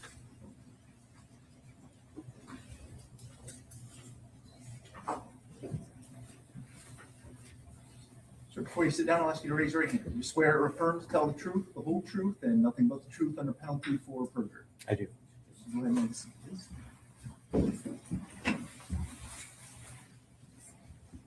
Good morning. Can I have you state your name and spell it for the record? Ryan Rank, RyanRank. Where were you employed in April of 2021? Madison Township. And what did you do for Madison Township? I was the fire chief How long had you been the fire chief? since May of 2014. How long did you work at the fire department in total? Almost 27 and a half years. What year did you start? 1995. Okay. As the fire chief or the chief of fire, what would your main responsibilities be? Overall direction of the fire department, the chief administrative officer responsible. Brandon, you know how women are tricksy. Of course, she went out, cut open that tank, crawled inside of it, welded it shut, and then gave herself a head injury and strangulated herself, and then hid under a tarp. It wouldn't be the first woman in history to have done that. And now I have to insert a disclaimer. This was a joke because someone got mad at me in comments that I would think she did it herself. For all personnel, training, budget, responsible for managing emergency responses, ensuring the department is up and ready to go. Describe I can get Madison another cup Township of a little coffee bit for me. before What kind of comes community is it? It's a semi-rural community. Okay, and is there farming done in Madison Township? Yes, there is. You discussed emergency management. Tell me a little bit about that. In what view? Like, Are you trained in hazardous materials? I am trained in hazardous materials. Tell me about that. I'm a hazardous material technician. I was trained in 1992 at the Michigan State Police Hazmat Training Center. I'm also a hazardous material instructor, was trained in 1997 for the awareness and operation level. And in 2008, I received training for advanced hazmat life support through New Mexico. Are those certified trainings? They are. Did you go to the Munger farm on April 27th, 2021? I did. And that's at the corner of Carson and Munger. Would that be accurate? Correct. Do you know what township that's in? Franklin? A little bit outside of Madison Township? A little bit. All right. Why were you there that day? Because I was a member of the county drone team. What does the drone team do? The county drone team is made up of fire and law enforcement professionals to assist in emergency response operations or investigations, surveillance, to get pictures, overall pictures of the purview or see what's going on in real time that can't be seen from the ground. Okay. How many times did you go out to the property on April 27th, 2021? 2. Do you recall approximately what time the first time was? It was late morning, I think, early afternoon. Okay. First time, when you get there, what do you do when you get there? We were called to set up and just do a general overview of the farm. We set up our equipment and launched the drone off the ground and started surveilling the property. I'm going to stop you right there. I'm going to have you go to People's Exhibit 263, which is that map directly behind you. And if you can pull that pointer out and show me on that map. Well, do you recognize that map? Yes, I do. Okay, and what's that? It's the map of the farm. Can you show me the first time you get there on April 27th, 2021, where you set up? I believe we parked right in here, this area. Okay. And you said you got there and you lifted off. What does that mean? Actually, let me correct myself. I believe when we first got there that day, we were parked more in this area right here. Okay. And where did you set up at? We launched a drone from this position right here. All right. What does setting up the drone entail? So the drone is battery operated. So we have to install the batteries, make sure they're 100% charged. We have to hook the DJI up app and controller up to whatever mobile device we're using. The device then syncs to the drone itself to make sure that the timestamp and everything are correct and accurate. And then we make sure that there's no overhead hazards. We usually have a team of at least 2, the pilot and an observer. And then we would launch the drone up once it's safe to do so. Okay, and you were able to get the drone off the ground during the daytime? Yes. How long were you up in the air with the drone, if you recall? Just a few minutes. All right, and what happened? Mr. Warner came out and asked us to leave his property. And did you bring the drone back down? We did. Did you leave? Yes. You said you went there twice. Do you recall what the second time on the 27th that you went back? It was in the evening, but I don't recall the time. All right. Who did you arrive at the property with? With me was Assistant Chief Nick Wilson, and from Cambridge Township was Fire Chief Scott Damon. Did you again go to an area on the property to set up? Yes. Where at? This time we went and set up in this area right here. Okay. Describe what the setup is for me. It's just to make sure we have a general good operating area, safe from everybody, away from people. So we have room for our equipment. We don't hit any obstacles, make sure there's no overhead obstacles or anything that's going to interfere with our operations. Okay. And you indicated that you could take photos and videos with the drone? Correct. And the timestamps on the drone would be reflective of whatever device is hooked up to it? Yeah, it's whatever cellular device is hooked up to it. So it syncs through the app to the drone to correct the timestamp to make sure it's synced correctly.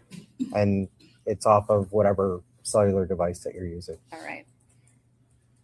I'm going to show you People's Exhibit 268. Do you recognize that? Yes, All right. And what is that? that's a picture of the farm. Is that from when you guys arrived on the farm that day? Yes, I believe so. Okay. And that's somewhat hard to see, but that timestamp is 4/27/21 at 20:47 and 57. Would the timestamp be up in that top left corner? I'm trying to zoom it in and it's, Yes, okay, hard to read on there. yes.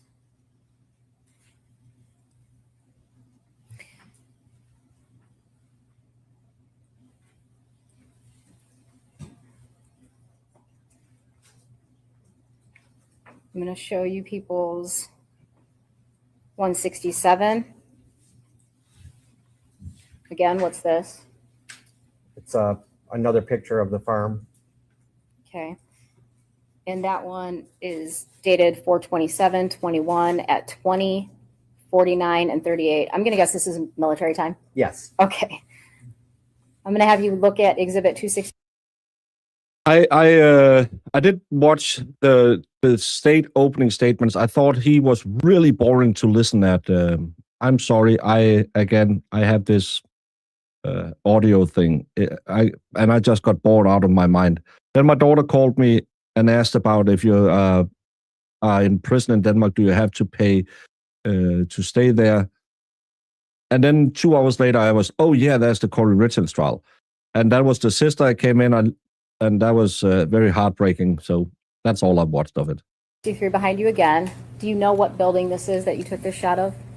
It's number 7. I'm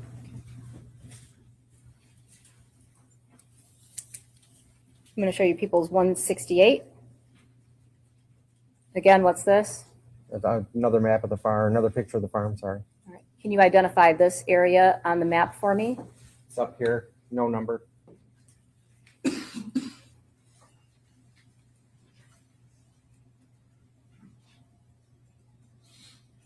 And again, that timestamp is 20:49 and 38. Correct. 169 is just a zoomed in shot of the last photo we looked at, correct? Correct. All right. And you also took video with the drone that day, correct? Or Correct. that evening? I Correct. apologize. Okay.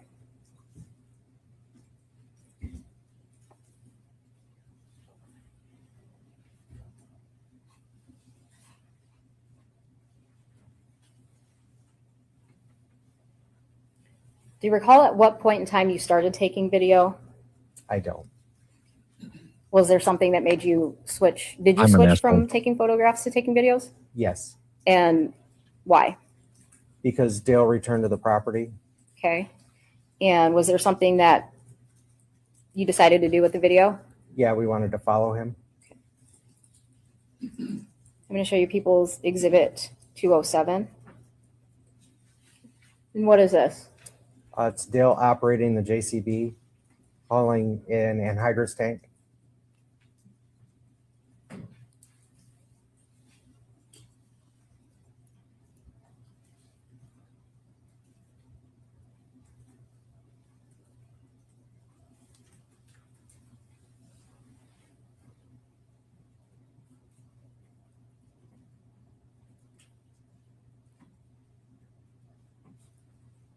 Okay, the drone starts to get a little wonky here. Can you describe to me what's going on?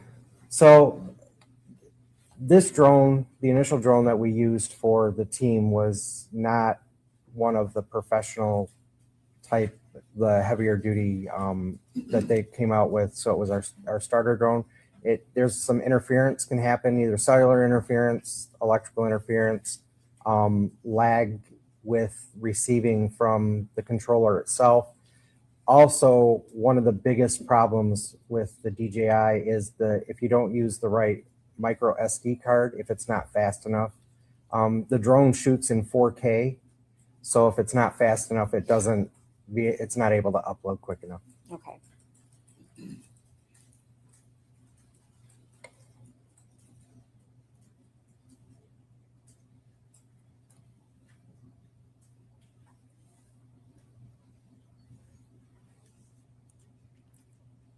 Do you see these vehicles parked behind these semis? Yes. Is that where you described you set up? Yes, one is my admin vehicle. The other one is Scott Damon's admin vehicle from Cambridge. Okay. And at the end of this video, we see people standing there talking. Correct. Do you know who that was? Scott Damon, Nick Wilson, and myself. Okay. At some point in time during that conversation, did Detective Greco come up to you? He did. And did you notify him of this? We did.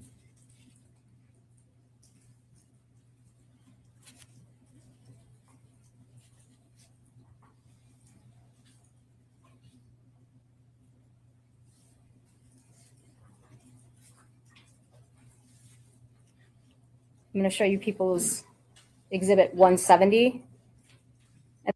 Utah is notoriously not very good at holding open cases on the interweb.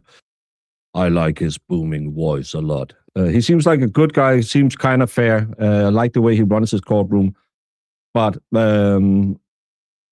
Utah is notoriously not doing a lot of cases online. And I've had that trouble before with the now I can't remember who the assholes were that copyright struck me. But if it's an interesting case, because one thing is that they have a good judge, but if it's just well, he done come up to my house and he smacked me in the face and said, why you done take my over above ground pool? And I said, hey, you might be my brother, but I still kick you behind. And I took my Michelob Ultra and I threw it in his face. True story. And the timestamp on that is 21:01 and 25. And is this Sinclair the Group. Yes, Sinclair Group. what is this? It just looks like another overview picture or video of the farm. Okay. Do you see the semis in the photograph to the right? In the lower right? In the middle right? Do you see the light, the object that's lit up? Yeah. Okay. Yes. What is that? I can't tell from here. Okay. I've heard it so much on Discord Yeah, that I can do it now. Someone's gonna kill me.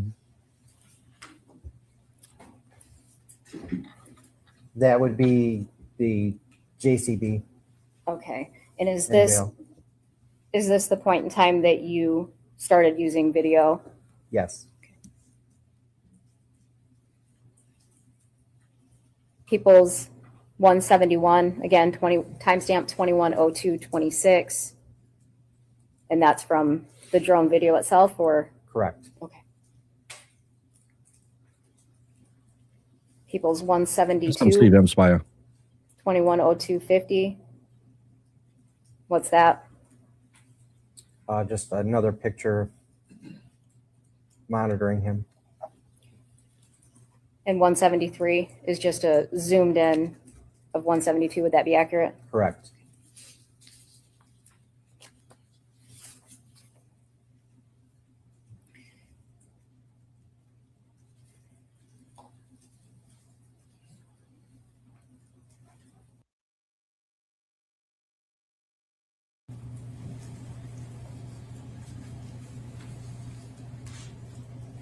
And I believe you indicated when you were taking this footage that you kept saying it was Dale that was moving it.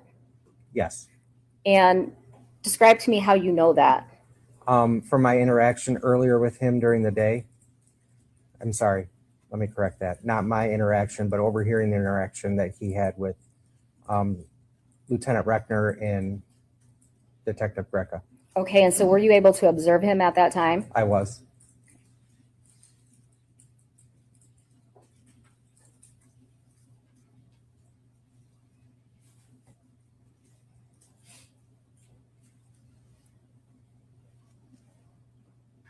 During the course of your employment, did you become familiar with anhydrous ammonia? Yes. How did you become familiar with it?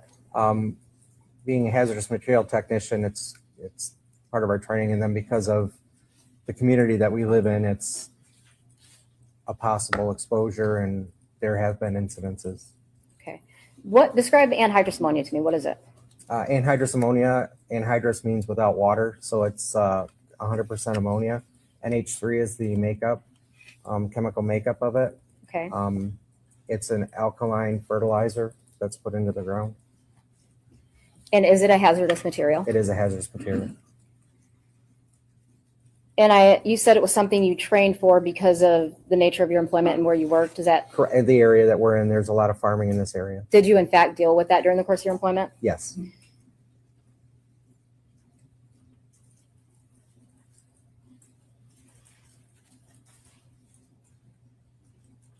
I'm going to show you People's Exhibit 162.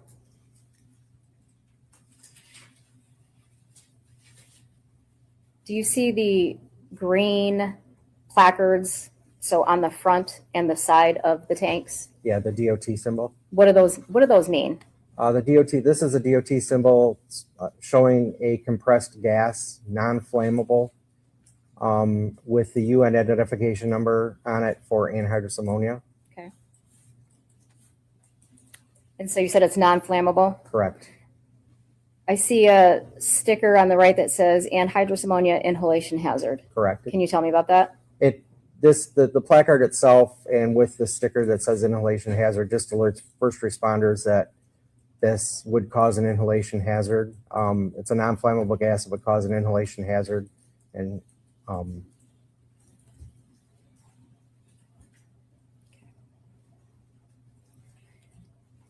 when you say inhalation hazard, what do you mean? if you breathe it in. So anhydrous lacks water, so it has an affinity to water. So as soon as it's exposed to the air, it attracts water and it forms ammonia hydroxide. So if you would inhale that into your mucous membranes, into your eyes, your nose, it would immediately cause burning and bronchospasm if you inhale it. Severe cases, airway burns, swelling, pulmonary edema, and even death. Okay. If you're, so I have an anhydrous ammonia tank and it's full. Okay. Mm-hmm. Is that a yes? Yes. Okay. Sorry. That's okay. How would I apply that to a field? It's usually applied with injectors into the ground. Okay. And if you indicated that sometimes you may have anhydrous ammonia emergencies, what would an anhydrous ammonia emergency be? Usually when one of the lines would come undone, come loose from the injector, or sometimes a relief valve would go off if it got too warm or froze up. Okay. And would those, at those times, would that be under, the anhydrous ammonia still be under pressure? Yes. What does it mean to bleed off the anhydrous ammonia? Just to like bleed the tank off? Yes. Open it up and let it drain to the atmosphere or bleed up the atmosphere. Okay. Is that what you're talking? Or are you talking about You in the nurse afternoon. from one tank to the other tank to try to empty it? I'm asking you to explain how you would empty that tank. I don't know. Okay. If you, let me ask you this, if you bleed off, if a tank were empty and not full, and you were to bleed off the anhydrous ammonia, what is the risk, the inhalation risk at that point? Well, a tank is never empty until it is purged completely and cleaned. So according to DOT standards, it has to be purged and cleaned before it can be unplacarted. Otherwise, you have to treat it as a full tank. Okay. Is there a higher risk when the tank is full of anhydrous? Then if it doesn't have any in it, Correct. no, there's still a risk. Okay. A higher risk. Oh, this is probably to because the Emmy didn't say anything about scarring on her lungs or any chemical burns on her. And again, if she had been exposed to it while alive, her lungs would have been having liquid in it because the gas would have drawn water into the lungs to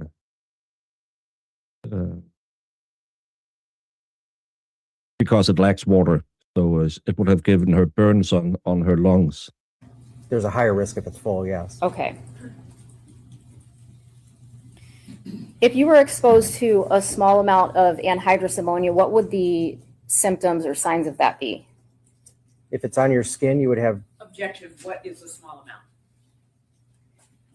Let's say you have a tank and you have about a quarter inch of anhydrous ammonia in it, and you're exposed to that. Let me clarify. How would it affect your respiratory system? it would cause shortness of breath. You'd immediately, it acts as an asphyxiant, so it replaces the oxygen. As soon as it come into contact with any moisture, it would form that alkali substance, could cause burning. You could get airway swelling, coughing, tightness in your chest, difficulty in breathing. Okay. And have you ever observed the chemical burns? Yes. What about burns from anhydrous ammonia? Yes, burns and frostbite. So tell me about the appearance of a burn from chemical or anhydrous ammonia. Chemical burn is usually characterized by, well, in the case of ammonia, because it's an alkaline substance, it forms like a wet, slimy layer because it goes deep into the skin.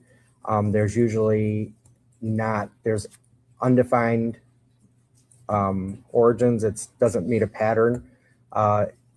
If it's from a spill, there's rundown or a splash, rundown.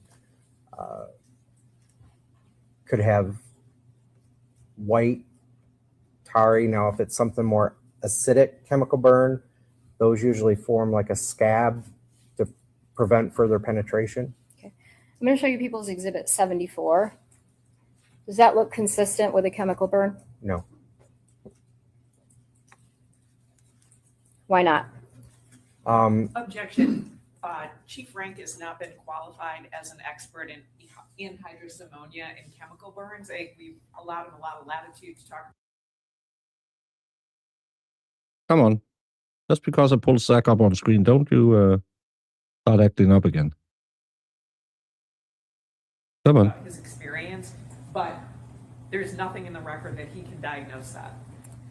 Yeah, he's not diagnosing it, but in his training and experience, being with Madison Township since 1999, as well as being part of the hazardous material and emergency management team, he's familiar with chemical burns and ammonia, anhydrous ammonia burns. He's offering an opinion that would require him to be certified as an expert, in my opinion. So are you requesting that? At this time, I move to qualify Mr. Rank as an expert in hazardous material. We received no notice of that. We don't have a CV. We don't have a report from him about his experience in offering an opinion on chemical burns. So we would object to that. I will sustain the objection for the reasons stated. Thank you.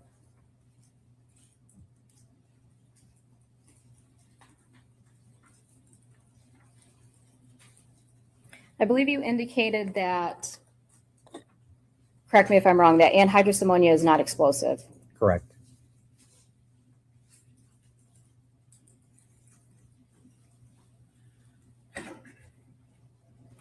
I'm going to show you people's exhibit 100.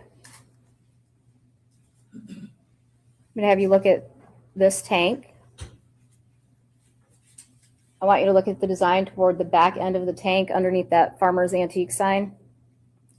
Have you ever observed an anhydrous tank with this design? No.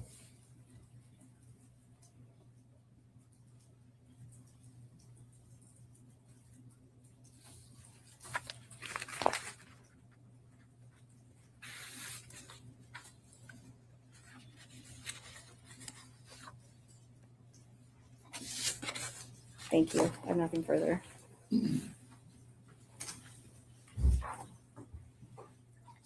Good morning. Is it Chief Rank? Chief Rank, Mr. Rank, that's fine. I'm retired, so. Oh, okay. Well, we'll still call you Chief. You worked and got that title. So when you were talking about anhydrous ammonia, were you talking about liquid or gas or both? Well, it's stored as a liquid, but it's released as a gas. And so when you were talking about sort of the hazardous material training and the things that you have dealt with, that's both gas and liquid. Yes, So that's your training. correct. Now, why would with all due respect, why would the fire department chief get training in anhydrous ammonia and in hazardous materials in general? Because before I was a fire chief, I was a line firefighter. So I had 30 years of firefighting experience. So that was prior to me becoming the chief. So I maintained the hazardous material technician certification. And why would a firefighter have to learn about anhydrous ammonia? Well, we have a hazardous material team in Lenawee County to respond to any hazardous material emergencies, and anhydrous would fall under that. So I guess when I think of a fire department, I think of a fire. So if there's a fire, they come out and or possibility of a fire and things like that. Is your department, are they coming out for other issues as well? Yes. So for instance, if a tank is being cut open and a fire truck is there, is it a concern that there's going to be a fire, or there's concern about hazardous material, or both? You would have to clarify. I mean, how would we get notified? So if the police notified you? That they were cutting a tank? Yes. It would all I mean, I guess it would all depend. The fire department could come out. It would depend on the circumstances, though, I guess. I would need more information in order to make an answer on that. Sure. So what information would you need? Well, the circumstances surrounding it, first off. What kind of a tank is it? Does it have any markings on it? So it was tank 34 that you just saw. Okay. So when that tank was cut open by law enforcement, there were fire trucks, or at least a fire truck on the scene. So why would a fire truck be there? Because as part of our duty as a fire department is response to hazardous material incidents. So if they were going to cut that open, like I said earlier, a tank is placarded. It is never deemed empty until it is completely cleaned and purged. So they would have to stand by in case, because there's probably a residual of ammonia in there. And what would the fire department do? So what would their role be? To stand by, if there's any release, they would have to contain and control the spill. And how would they contain and control the spill? Usually with water. If it's cut open, then they would have to let it bleed off and just douse it with water, keep everybody away in a safe distance until protect the area from contamination. Now, the April 27th, 2021 date, you indicated that you were there as part of the drone team. Correct. And you were on the Munger property twice, correct? Once during the day and then once later on, let's say kind of early evening, the 9 or 10 o'clock hour. Is that accurate? That's correct. Do you recall how long you were there for the evening session? I don't. Were you there for hours? I couldn't tell you. I really don't know. When we saw some of the images that were taken with the drone, they looked like they were fairly well lit. Do you do anything to lighten up those photographs? No. And might sound like a silly question, but you weren't in disguise. You were there as part of the law enforcement team, correct? I was there as part of the county drone team. Part of the county drone team. You didn't sneak onto the property though, correct? No. You were visible to Mr. Warner? In the daytime or the nighttime? Both. Oh, yeah, we were visible both times. Both times you were visible to him, correct? Yes. I have no additional questions. Thank you.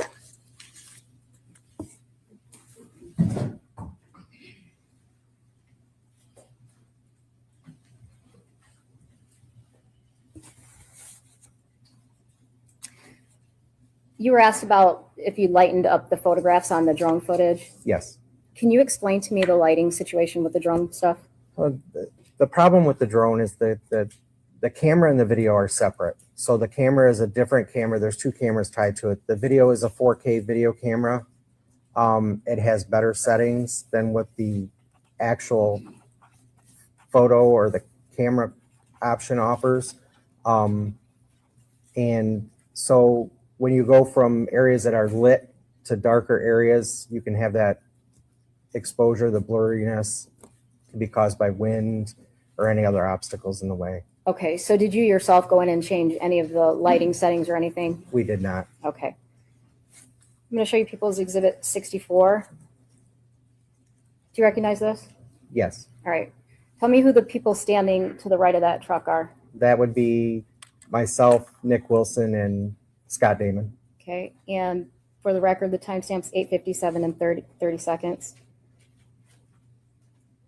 People's Exhibit 65. Same thing? Yes. All right.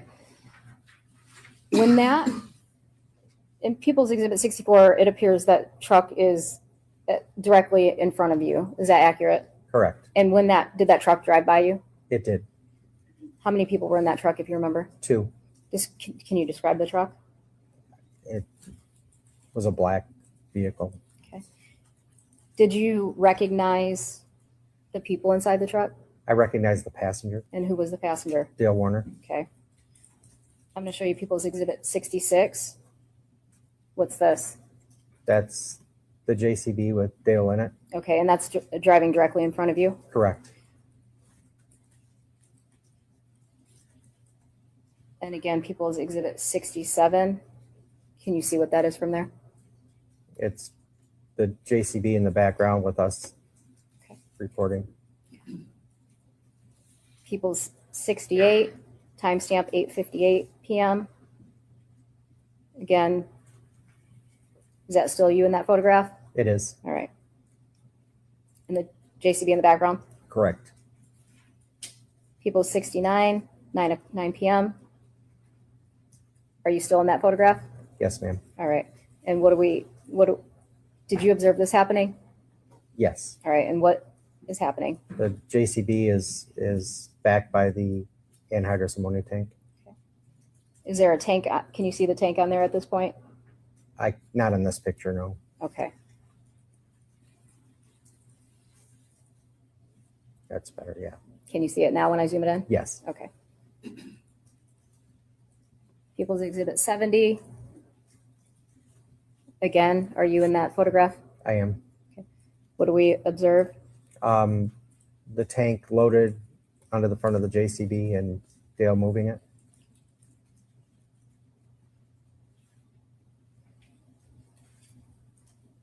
And People's 71.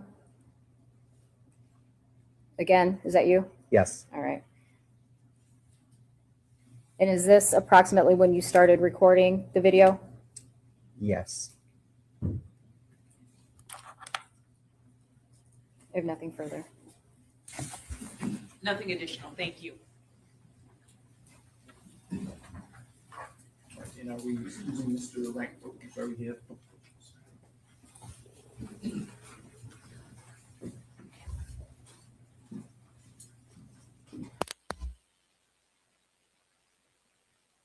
Are we getting some questions? That's correct. Has any objection to asking? That's correct. That's correct. First question, is it normal for a relief valve to have a cover over it? It depends what kind of tank it is. But typically, no. Do you remember Mr. Warner's words when he asked you to leave? Yeah, he said he had to go back to farming and we could come back the next day if we wanted, but he just had too much stuff to do and he didn't want us on the property. Okay. Ms. Wise, any follow-up based on those questions? Yes. I'm going to show you People's Exhibit 98. Do you see the end of that tank? Yes. You were just asked about a relief valve. Yes. Can you tell me what that is? That's the relief valve. And would that be the typical way that you would see those? Yes. On this type of a tank, yes.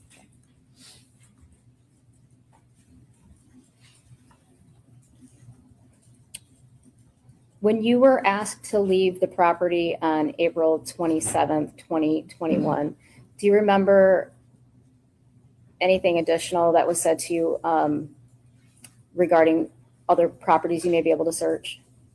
No. Thank you. Nothing further. Chief Frank, when you were asked to leave the property and the others, did you leave? We did. And then you came back a number of hours later? Yes. No additional questions. Thank you, sir. Right, are we excusing Ms. Frank from his speech at this point? Yes, Your Honor. Yes, Your Honor. Thank you. Thank you for your time, sir. You are free to go. Thank you. May we approach?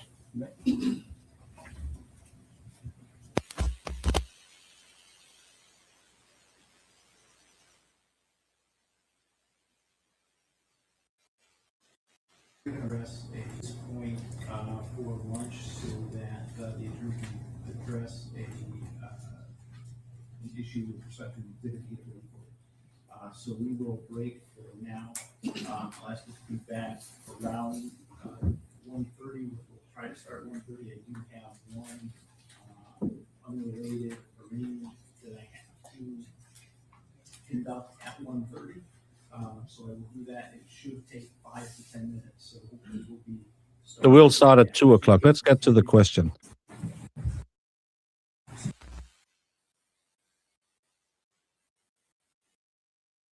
Are we going to hear what the evidence they're talking about is? So they really, really, really want to make this sus that he told them to leave the farm and then apparently did something with a tank. Again, they were allowed to come back later. Then they could just have gone looking for the tank that they saw him move if they were so perplexed about them not being allowed to be on the farm and him moving a tank. To me, it just tells me, well, we're in the middle of a workday. Can you just fuck off with your drone? I could explain that away, especially when they're allowed to come back later. To me, it's not that big of a deal that the state kind of tries to make it into, because it was a working farm. They don't have time for all these idiots running around and doing all these kinds of stuff. I really don't see that as nefarious in any way, because they could just have gone and looked at the tank later that day or the next day. Or they could have obtained a search warrant and said, oh, we saw him move this tank. They didn't look at this tank for another 3 years. To me, it's kind of like, oh, we're going to cover over that we did a really shitty police job. Exactly. It took them 3 years to find her. 3 years. But, hey, we saw him move this tank on a drone footage, and it looks really suspicious. We didn't follow up on it. And if you came to my place of business and wanted to fly a drone around and you wanted to do all kinds of stuff, yeah, I might have said, can you just hike? I'm working here. We have a lot of dangerous machinery. We have a lot of moving parts. So you're really getting in our way. To me, that's to me, it's not a. Is it a big deal for you? Do you find it as, oh, this is the biggest indicator of his guilt that he told the police, hey, please fuck off? And yeah. Hey, Vicky. Hope it's well worth going back to the beginning, please. Oh, we just more of the same. People who was asked about, did they see him work? Was it normal? Then we had a guy talk about chemicals and how to treat them. We had a digital forensic guy come in and had cleared up some audio. I didn't hear one word that was said in that audio. It was just again. This is through some bad speakers, through some bad microphones. They might have heard something in court. We don't know, but I heard nothing. So we're going on lunch break now, and it sounded like he had another case. So I'll start up at 2 o'clock because we'll catch up. And this is Michigan, so 1:30 Michigan is already 1:50, and then I have a 5-minute case, which means that I have a 2-hour case. So let's just get back here at 2 o'clock, and we will we'll catch up, because then we can play it a little bit faster as well. You come to my place and want to fly a drone. I want my turn. Yeah, that's what he should have said. And that thing about the drone footage being more like photos than a video because they had the wrong SD card. It's your effing job. Why didn't you buy the right SD card? I'm gonna hang out with the expert in Knoxville. You should all join us, by the way. And when we go to Dollywood, he has one of those weird cameras on a stick that can everything around us. I don't know if you met the expert, but he can figure out what kind of SD card he needs to do those recordings. Someone who is not fed by Twinkies and Pixie Stick and who gets a paycheck for doing it should probably be better at figuring out SD cards than the expert. If you want to go and spend some time looking at our last trip to Dollywood, you can go to the expert's channel in the break because it's wonderful. And I know the sales pitch is like, oh, you can come to a live FNL taping. No, you can come and you can meet us on Wednesday night. We'll go to an arcade and you'll come talk to your favorite YouTube creator or me. And on Thursday, if you want to do it, you can come to Dollywood, hang out with us. Normally, we'll just walk around in different groups and chit chat to everyone. So you can get a lot of one-on-one time with people. Last year, we almost saw a very heavily pregnated, maybe meth addict, get into a fight with her mom. You don't get that on any other meetups on any other channels. This doesn't happen at crime conventions. I'm just saying, so instead of just selling it, you can be at a live show where the technique doesn't always work and stuff like that. No, you can get one-on-one time with a lot of different people that you can see online, and you can meet other people who see these people online. And Sue might be driving by and smashing my knees in the parking lot like she's Tonya Harding because she lives close by. Yes, you can go check out the pictures from Hollywood.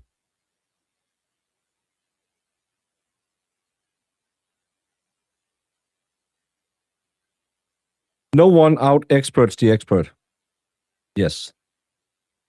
Does Dollywood have a booby ride? I haven't been there for years. I don't do rides because of my bad back, so I can't do the compressions of the spine. The only one I've tried in Dollywood was the water ride, and ladies, I got moist in my pants. But did you actually get your FNL Dolly ticket? Oh, I haven't bought my plane ticket yet. Come on now. We don't saddle the same. No, we don't ride the same day as we saddle. I've had a lot of things to do the last couple of days. And yesterday my daughter called, so she took precedence. I'll come on now. I'll get there. Oh, by the way, did I see somewhere on YouTube yesterday that Aiden had a date for a Wilbur show on the 12th of September? I don't know if it even makes sense on the 12th of September, but did I see that correctly? You want to go? Well, come down. Again, Dollywood might be too expensive for some, but that's why we do an open meet and greet at arcade/bowling alley on the Wednesday. I think the expert should do more talking about where you can actually meet us, because people think, oh, you just get to see a show. I watched that show online and it was kind of chaotic. I gotta fix. But you can actually get to talk to people, and you can get to pet Valhalla. None of his goats. There's no goat petting, but you can pet Valhalla. Good Lord, the thought of Sue giving you the Tonya Harding just sent me to the moon. What the hell? A 4-hour drive isn't exactly a drive-by kind of distance. Sue, I fly 26 hours. At least with your hatred towards me, you could do a 4-hour drive to smash in my knees.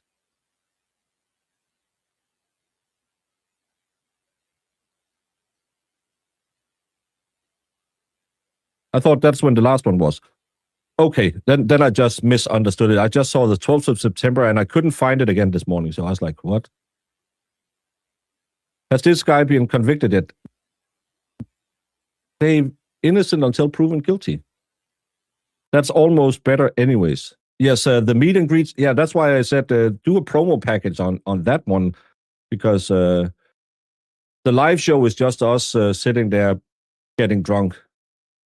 Well, you can also do a meet and greet before that, but at that point, you need to hang out with me and Valhalla, who will be outside drinking beer, because inside, Shizzy and the Expert and T-Rex and Kaiser Pineapple and 20 other people are trying to kill each other over how to set up a microphone. Me and Valhalla are the smart guys. We're drinking beers outside.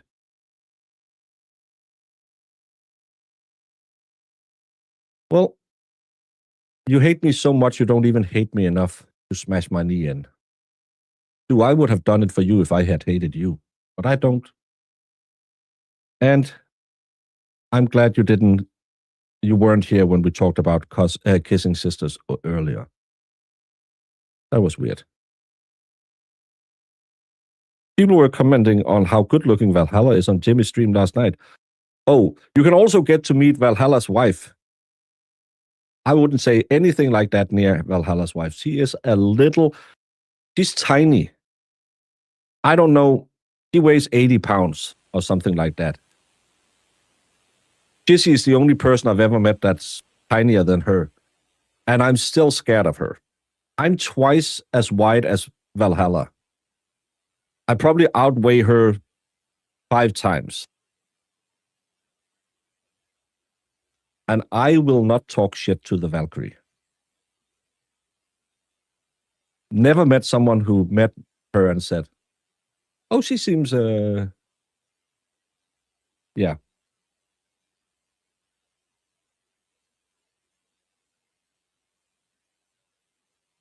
That's why you're going to hang out with me in Valhalla. It's an 8-hour drive from Pigeon Forge from where I live. Dave did it the first year. Are you in Valhalla like Jay and Silent Bob? Yes, he's Jay and I'm Silent Bob. I'm just standing there being fat, and he is doing dance moves and karate.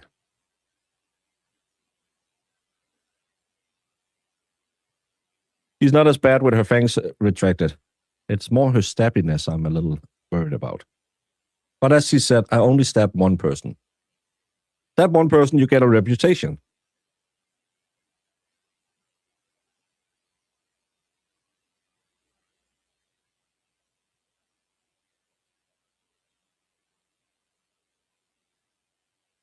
Oh, you're driving up from Florida. Swing by South Carolina and pick up Sue. She will be the one with the Michelob Mountain. You have to allow frequent breaks because he doesn't run that long onto the gallon.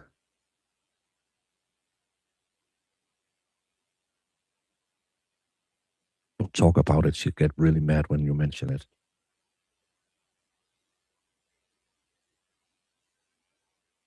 But everyone, let's be back here at around 2 p.m. so we don't have to sit here and talk about Sue all day long, even though we all love her and cherish her. But be back at 2 and we're going to see the afternoon portion of the show. I will, I won't send you anywhere because I haven't set up the other stream because Rumpel can't figure out to have 2 streams. So, oh, crispy. Oh, my. But if you're bringing Sue, you have to pay for my medical bills. That's what we have to figure out beforehand. Come back and tell me if you watch some Corey Richards and if it's a good case, because I'll be making some spring rolls. What exhibit are you referring to? I'm going to make this 100, Your Honor. All right. 100. 100. Because it is 100%. Correct. Objection, Your Honor. So you literally built a cannon? Yeah, it's pretty awesome. All